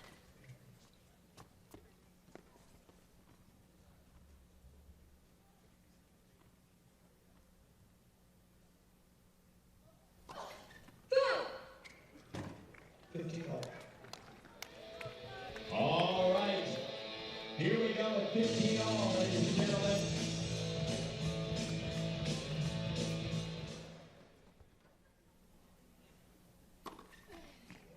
Nice serve out wide.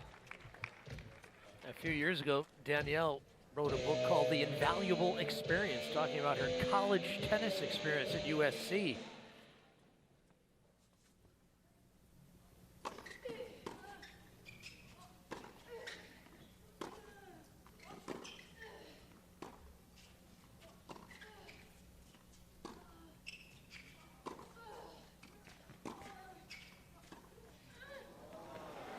Oh, that's a great shot. Dropper, wasn't it? Absolutely gorgeous. And you talk about the experience of going to college versus deciding to become professional right away.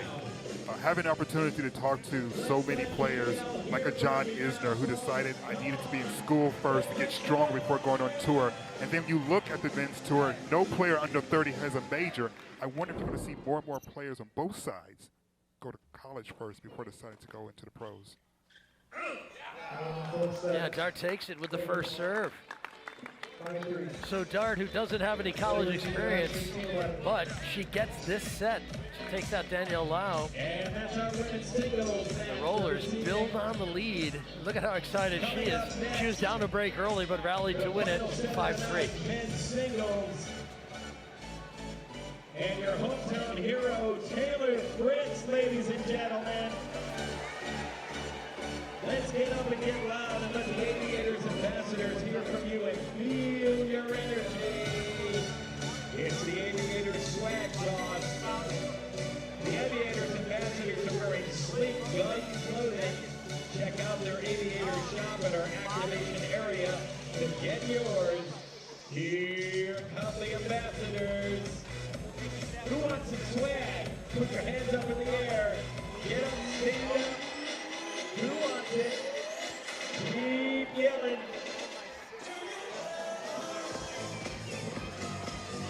Who wants some swag? Hey, ambassadors, come on down this end. Slow down.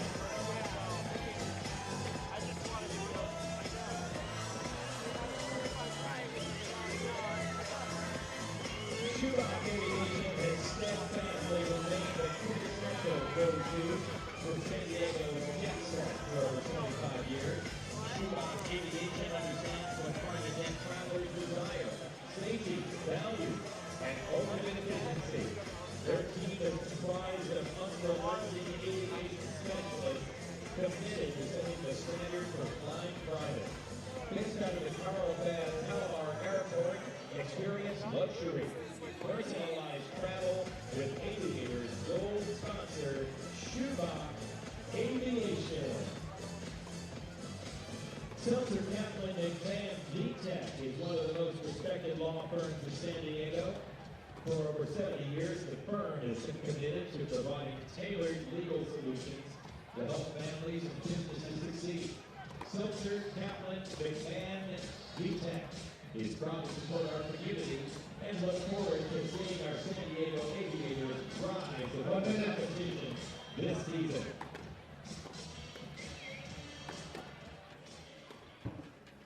The Aviators are excited to partner with BMW and their newest year. Fritz, introducing the world's cleanest dirty martini. Ruben shot vodka, cinnamon, and San Spirit free. The Aviators are excited to partner with BMW on Encinitas this year. Check out all the cars on site. Welcome back, everyone. Leif Shiras alongside LZ Granderson as we get ready for the final event of the evening, the heavyweight affair. Taylor Fritz on the left against Big Sam Querrey on the right. Querrey playing for the Vegas Rollers. So this one will decide it. And here are a couple shots. Taylor Fritz lost to Roger Federer in the third round of the Australian Open, and Sam came up a little short against Rafa at the All England Club. Pretty exciting times for these guys. Yeah, almost 40 majors between those two gentlemen that they lost to. So on the one hand, there's no shame at all in being defeated in a major by Rafa and Roger. But at some point, those two men are going to retire. The question becomes, who's going to be there to take their place? Yeah, you get the feeling that Taylor Fritz could be one of those guys. All right, let's go down to Sean T, who's courtside. You know, one of the things that's happening with World Team Tennis that I absolutely love is that it's the longest tournament in tennis, and number two, these teams are playing multiple matches per week, in addition to the fact that it's not in the same city like the regular tour. So one of the things that's really important is when they travel, they have to stay hydrated, they have to keep their water intake. And here's a little fun fact. When you fly, even though the pilots pressurize the plane, you still don't get the same amount of oxygen to your muscles. So imagine while these players are traveling around the country, what they have to do when they get off the plane to regenerate their muscles and stay warm and stay hydrated. And last but not least, a little tip for you at home.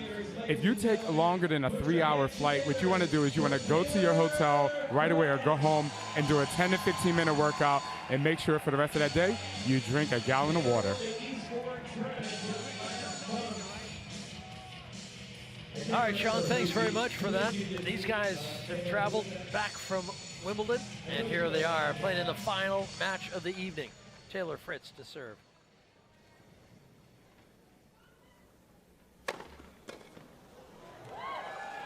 Incoming. Let's hear it for Jonny. Great start, 141 miles per hour lead. Wow. You know all that stuff I said about angles and touch? Forget about it. Let's just see power. These guys are going to throw some punches.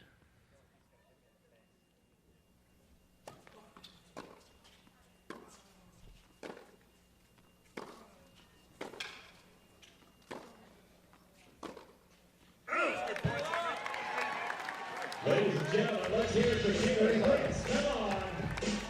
Here we go.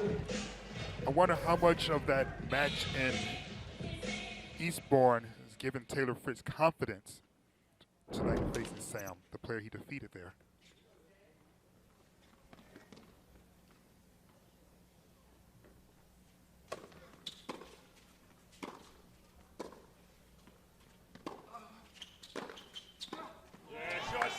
Yeah, these guys know each other pretty well. They've done a fair amount of training and practicing together at the USTA Center in Carson, California. USTA West, I believe it's called now.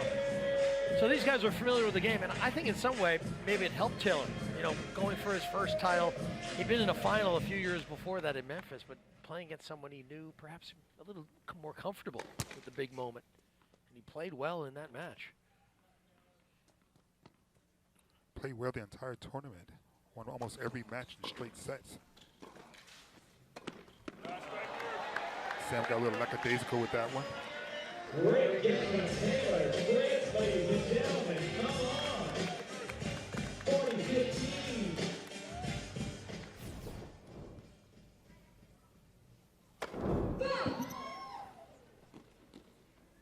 .146.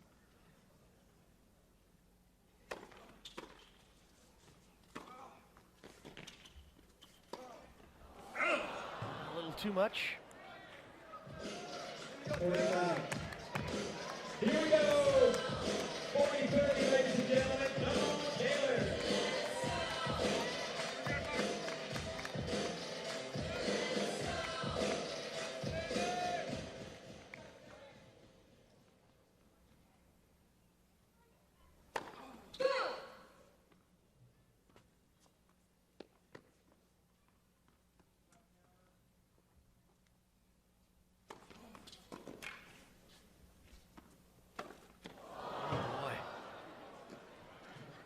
He got that one really wrong. So here's a deciding point. Suddenly the crowd is a little quiet. How much pressure do you think Taylor is putting on himself to put on a show? He seems to be really going after his shots. Be nice to see him take a little bit off.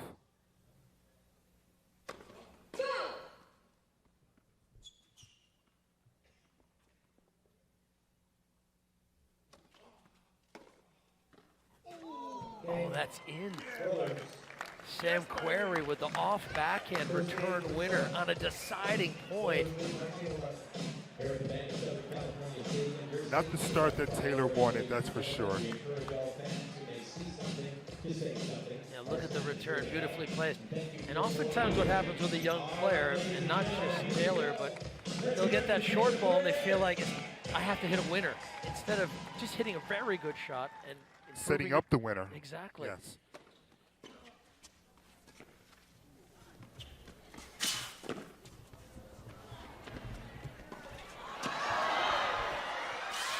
Oh, he was there.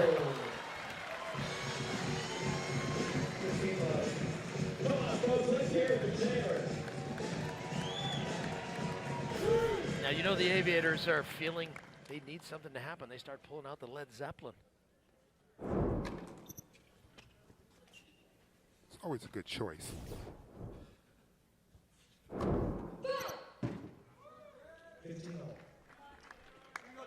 Here we go, folks. 15-all.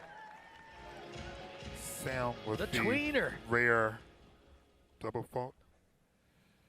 Were you a tweener? No. That was unsafe in my house.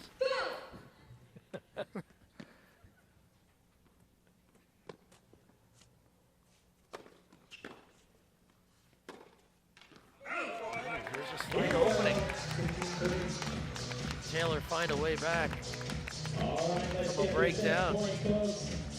Remember, just a reminder, if the team that's behind in the match score, the Aviators, win the final set, we could go to extended play, potentially a super tiebreak.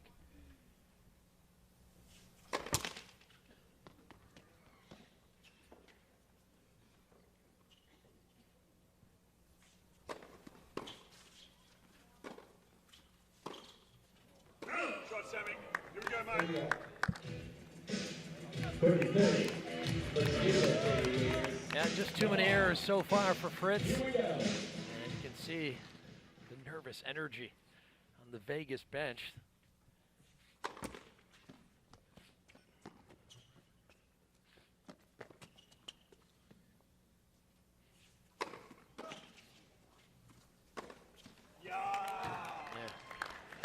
Sam Querrey, the winner, to get to 40-30. And just a reminder of extended play. It starts if the trailing team wins the final set, which Taylor would need to do, and then it will continue until the leading team wins one game or the trailing team ties the match.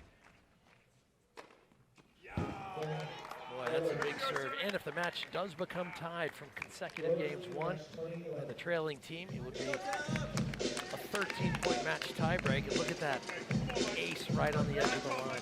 Sam has been serving well all night long, and Taylor has been really overhitting the ball all night long. So what we're seeing right now has just been a result of what we've been watching the entire day.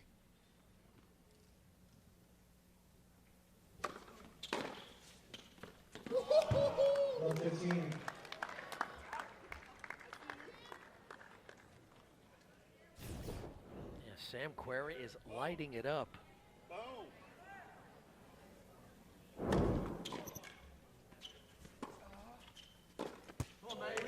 There we go. Surprised he didn't convert that. He had a moment where he might pull it off. He's playing well. He's loose. He's at home, basically. You know, he had a great showing at Wimbledon. He's in a good space right now.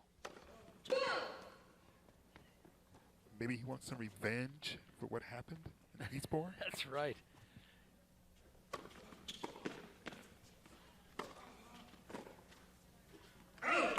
He mentioned he lost his match against Rafael Nadal, but he played him very close in a tiebreak in that first set and had his opportunities to win that first set against Rafa.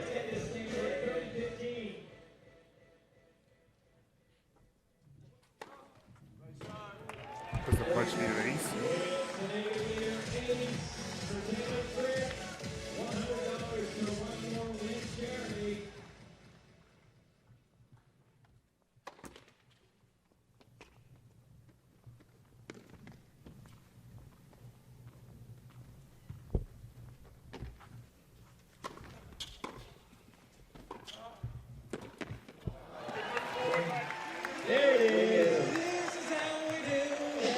Now the challenge for Taylor Fritz is, can he find a way back from a break deficit?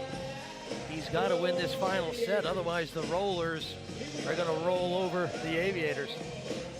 Sam Querrey is looking pretty sharp. That he is. But they're playing Montel Jordan now. Ooh. The classic, this is how we do it. So The crowd is jumping, the crowd is bumping. Maybe Taylor can get some energy off of that. Yeah, they're trying to find out what the right combination of tunes is tonight. Maybe we should go into the booth, give him some suggestions.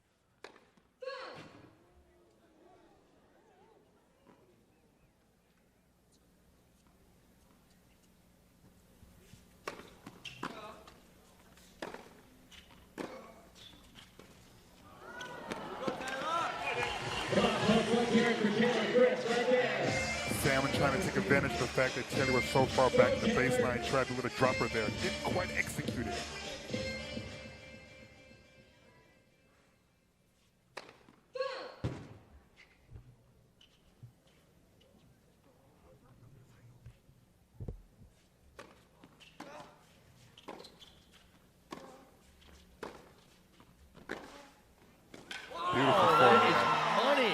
Beautiful forehand.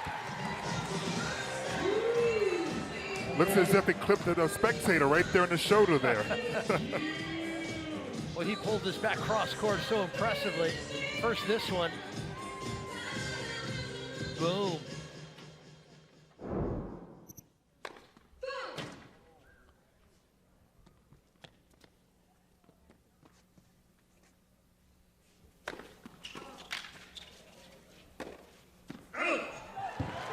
Talked about Taylor having a young child at home. Sam and his wife have a child as well. A four-legged one they've adopted recently.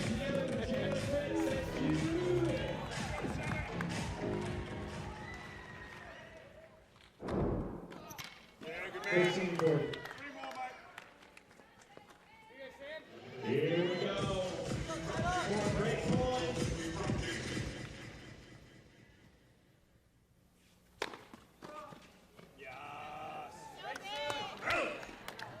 34. Let's do it right here. Yeah, 132 down the tee. And here's a Geico timeout. And I think there's a strategy in calling a Geico timeout. Yes, just to give advice, but maybe also just to give your opponent a moment to think about it. Try and get him off his rhythm. Well, Sam has been on his rhythm the entire night. It's hard to imagine this timeout working in that fashion, but stranger things have happened. Gets in his head a little bit, standing there by himself. Yeah, and I think Taylor might have also said, you know, where should I expect this serve to go? You know, maybe John has a tip there. We'll see how it plays out. Still a break point for the Aviators.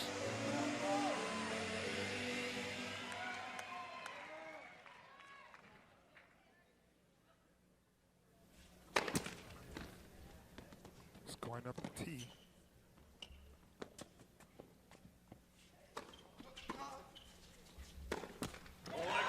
And there is the break back.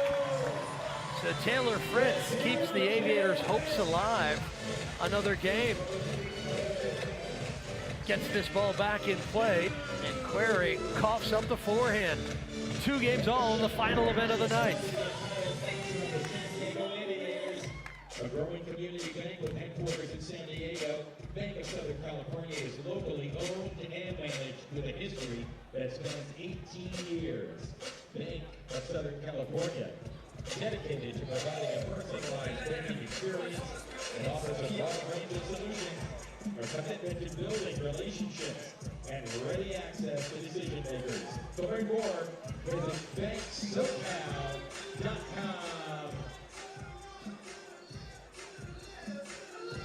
2-2. And a reminder, ladies and gentlemen, in the final set in World Team Tennis, if the trailing team wins the final set, we continue playing.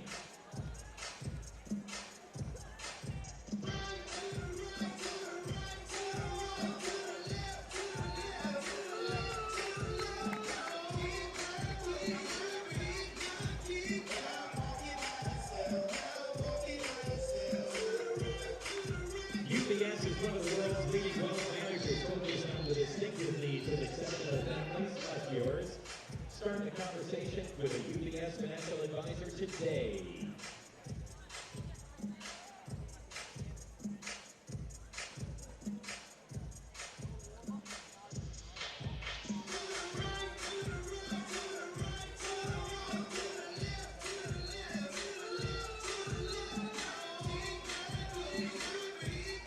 back in San Diego, the home opener for the Aviators, but it hasn't been going their way tonight as the Vegas Rollers have won impressively through now to the final event of the evening. They built up a nice lead, 2 games all in this men's singles match. Taylor Fritz taking on Sam Querrey. Fritz of the Aviators.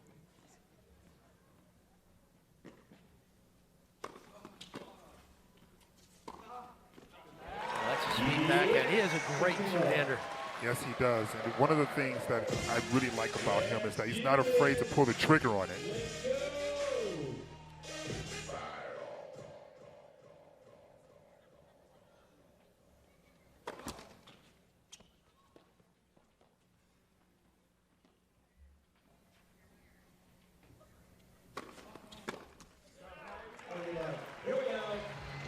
Sam took a big cut at that. Didn't get it underneath it enough.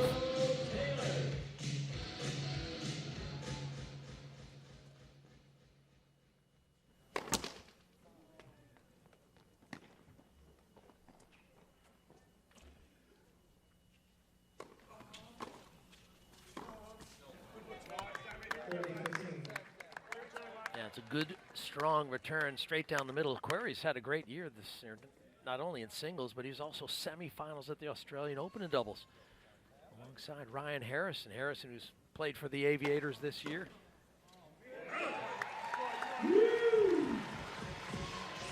Let's go down courtside to Olivia. Yeah, guys, I talked to John Lloyd about the point of the timeout, and he said that really they wanted to slow down Sam Querrey. Once he gets started, he has such a rhythm. So Taylor Fritz just wanted a point to gather his thoughts, decide where to hit his serve, and slow down, just like that. All right, thank you very much. And it worked out for Fritz as he was able to get the break back. So a little bit of a stratagem there that pays off.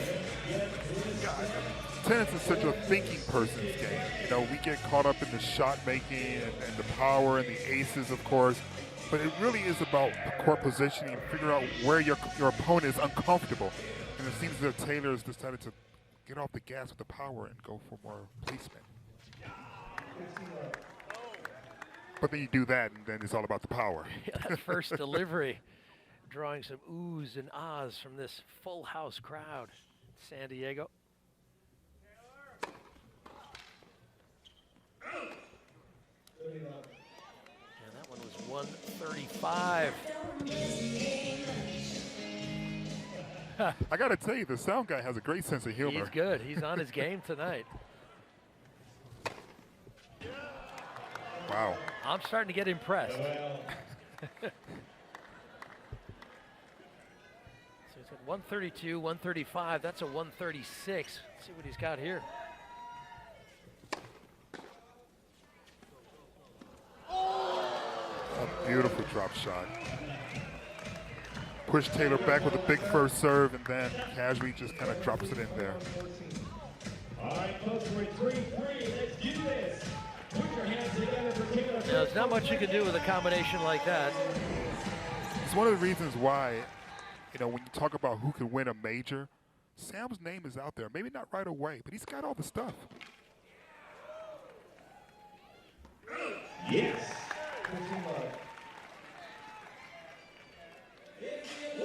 Taylor Fritz, I mean, he's so young. He's going to have years of development, grow as an athlete, as a player, add a few layers to his game.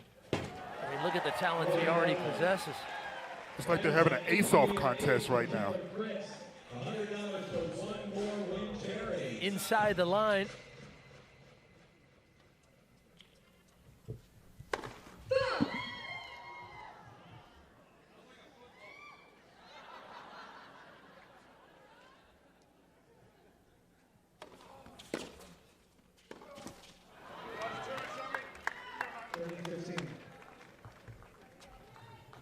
All right, folks, let's get this game. We're at 30-15. Here we go.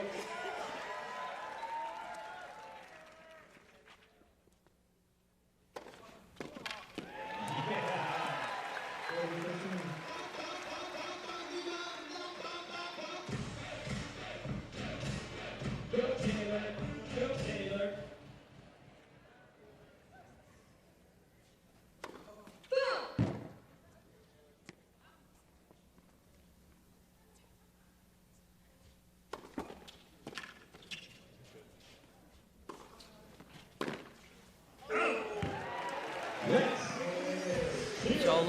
right, and that out call you heard was from Hawkeye Live. Those are computer-generated calls.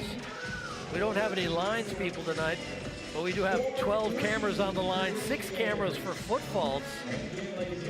And technology's taken over tonight, and they're doing a good job. They haven't gotten any calls wrong. It's been an absolutely fantastic display of technology, but I still would like a person to yell at every now and then. Or at least to give an angry look to. You could yell at that camera. You could yell at that camera.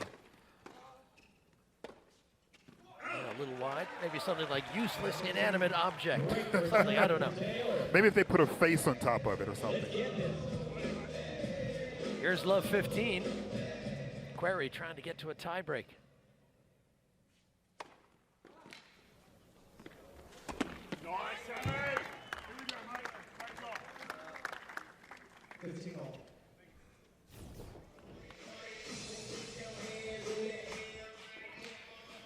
Another great aspect, Lee, of World Team Tennis is because of the proximity you are to the players, you get a real sense of just how fast that ball is going and how high it bounces.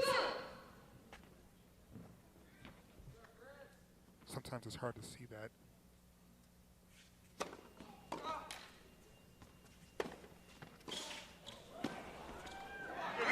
Excellent defense from Taylor Fritz. Remember, if he can win this last set, win this game, we go into extended play. So the Aviators, their hopes are high right now at 15:30. I don't think anyone in the stands have a problem with that.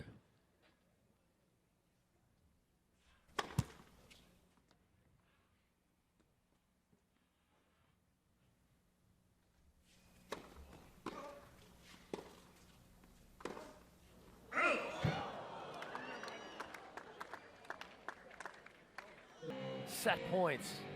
Instead, 30-all.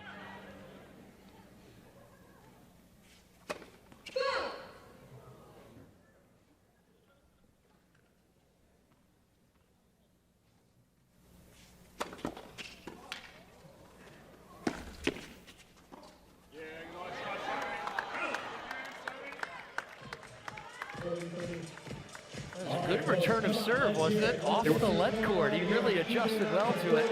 I was just going to say, another fantastic aspect of World Team Tennis. You play the let. Yeah.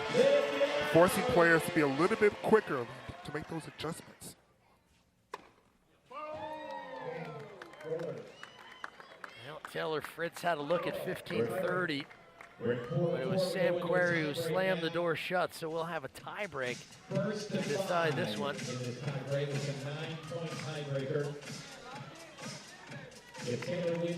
So 9-point tiebreaker. If you're listening to the man on the microphone courtside, he's first man to 5 points. Taylor's got to win this one to keep the Aviators' hopes alive. He'll serve 2. Sam will serve 2.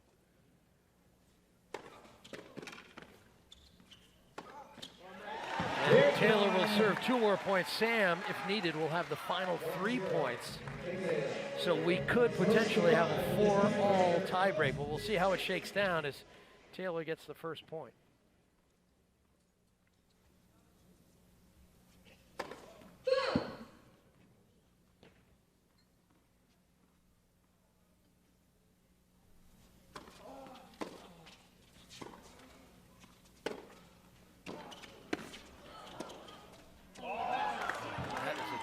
Shot from Sam. Set up by that beautiful two-handed backhand he has. Yeah, that's probably the best shot he's improved. You know, his backhand was a little more unpredictable. It seems so much more dependable now.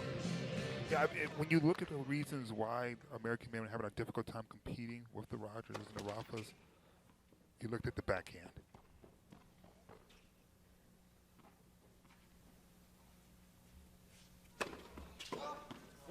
Martin Fish had a great backhand. Agassi, great backhand.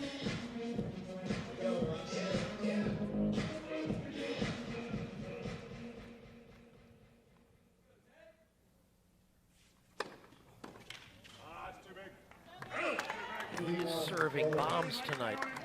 Great serves. Heavy with pace, right in the corners. So they'll change ends at 3-1.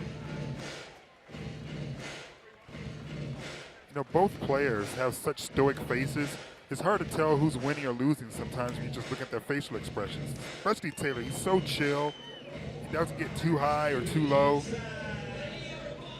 Such a great atmosphere at World Team Tennis. You can see the crowd. We've got young and old alike enjoying this amazing match. Tomorrow night, 7 p.m. Eastern, San Diego and Orange County on the CBS Sports Network. Hope you can be a part of our continuing coverage. Day 6 today, day 7 tomorrow of 20 days. This 3-week event, and right in the heart of the tennis summer.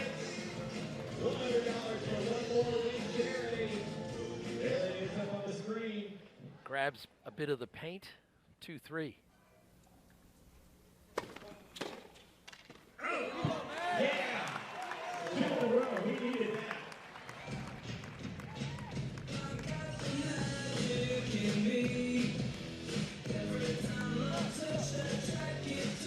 All right, it's crunch time.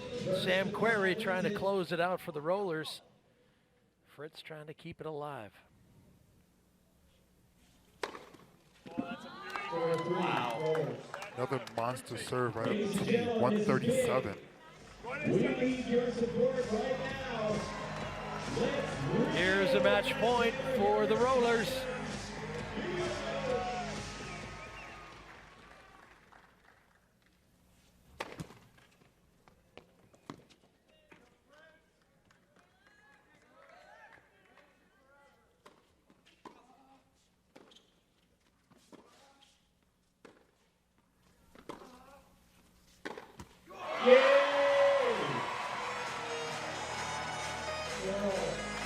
So 4 points all, 1 point to decide it. It's the match or the set. Would not expect, after he waxed poetic about his backhand, that the backhand will let him down in that rally.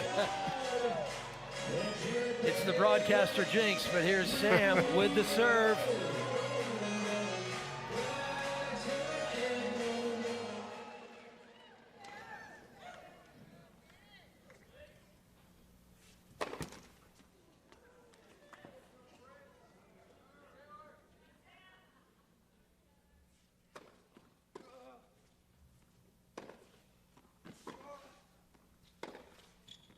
Oh, that's in. What a monster forehand. Monster forehand is right. Sam Querrey and the Rollers close it out. It came down to 1 point, and Querrey won it. Well, he came in extremely confident, as we talked about before, having appeared in the quarterfinals of Wimbledon for the 3rd time in 4 seasons. I know that Taylor beat him in Eastbourne, but I just felt like Sam, right out the gate, showed that he was focused and dialed in. Ladies and gentlemen, let's hear it for your 23-15, the Rollers take it. Don't go anywhere. We'll come right back to San Diego with plenty more. Aviators are 3-2 in the league. The San Diego Aviators, thank you for your support.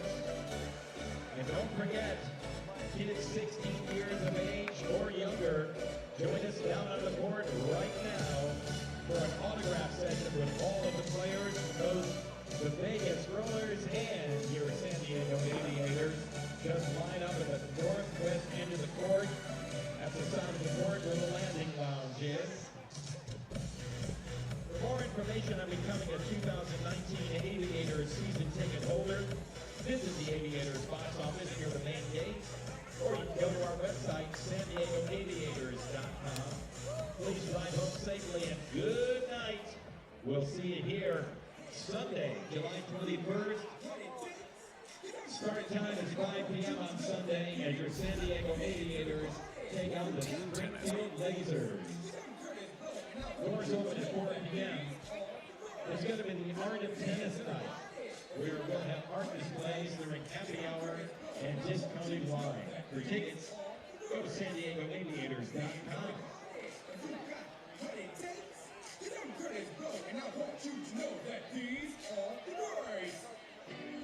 Thank you for your support, Aviators fans. We love you.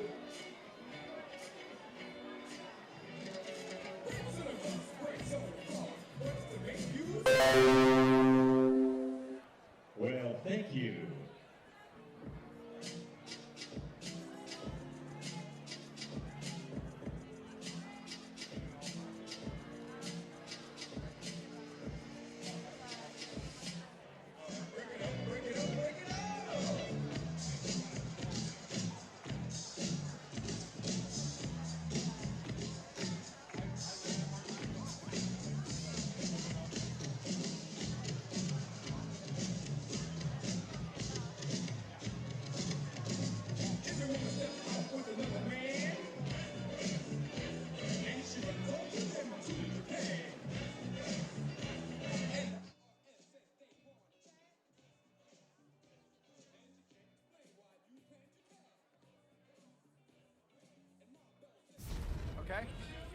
World Team Tennis on CBS Can't Sports hear anybody Network is right now, sponsored but by Geico, you tell me. saving people money for over 75 years. By Rocket, game-changing phones with glasses free 3D. How you doing, all right? And by We're going to go down to Olivia for a quick Forevermark. interview. A diamond is forever. Welcome to Carlos Silva. All right, welcome back, everyone, to San Diego. The Vegas Rollers were rolling tonight. A big reason was Sam Querrey, and he's down courtside with Olivia. Damn, wow, what a way to finish this night out. And it all came down to the final tiebreaker. Huge serves from both of you guys. What was the deciding factor, you think? Just a couple points here and there. I've got one break, and that was really it. And it was fun that even though we had a big cushion, that last match felt like it had some kind of intensity and pressure in it. Was the intensity at all a little revenge on your part? No, not really. I mean, this is more, you know, these aren't real tournaments, so it's times we can work on things. It still feels good to win, and most importantly, I'm glad our team won because it's a team event, and so, you know, hopefully the Vegas Rollers can win a few more. Thanks, Sam. We'll see you in a couple days versus Philly on CBS. Back to you guys. All right, thanks, Olivia. Yeah, congratulations to Sam Querrey and the Rollers. We're joined by Carlos Silva, the CEO and Commissioner of World Team Tennis. Now, Carlos, you've got some exciting news to share. Well, we got some official league news that Feliciano Lopez has been acquired by the Philadelphia Freedoms. So he'll be moving from Orlando up to Philadelphia. But what's exciting is coming off of Sam's big win, he'll be playing Sam on Sunday on CBS. In a big match, Vegas against the Philadelphia Freedoms. Oh my gosh, what's a great matchup. Obviously, Lopez, the left-hander, coming off a great year, having won at Queens. That's a great acquisition for Philly. No, absolutely. I mean, between what Sam did at Wimbledon and then what Feliciano did at Queens in singles and doubles, it's going to be a great match in Vegas. It's going to be a heavyweight show in Vegas. Philly and the Vegas Rollers. Hope you can be a part of our coverage then on Sunday night, including Feliciano Lopez. Exciting times. Plenty of excitement here in San Diego tonight as the Rollers get the win. They get their second win of the season. And here's a quick look at the updated standings. Carlos, this is turning into a pretty exciting season. Well, you can see the playoffs are already starting to take shape, and that cut line, the top four are going to make it to Vegas on August 2nd, and it's starting to develop. Yeah, the Freedoms adding Lopez, and they're already 5-1, LZ. This is a team to watch. They were in the finals last year, losing to the Lasers. Maybe they've got a little bit of revenge in mind. Absolutely, and when you acquire a player like a Feliciano Lopez, you not only just bring experience, as you said, he just won at Queens, the double. The double hasn't been done since 1997, so he's fresh, he's fired up, and his chip and charge style of play is going to be exciting to watch. We are fired up for this season. Day 6 is in the books as the Rollers take down the Aviators 23-15. So, tomorrow at 7 Eastern, CBS Sports Network is courtside in California for more World Team Tennis as the San Diego Aviators take on Orange County Breakers on the 24-hour home of CBS Sports. For LZ Granderson, Benny Ricardo, Olivia Decker, Sean T., and our entire crew, I'm Leif Shirus. This has been a presentation of CBS Sports Network, the 24-hour home of CBS Sports.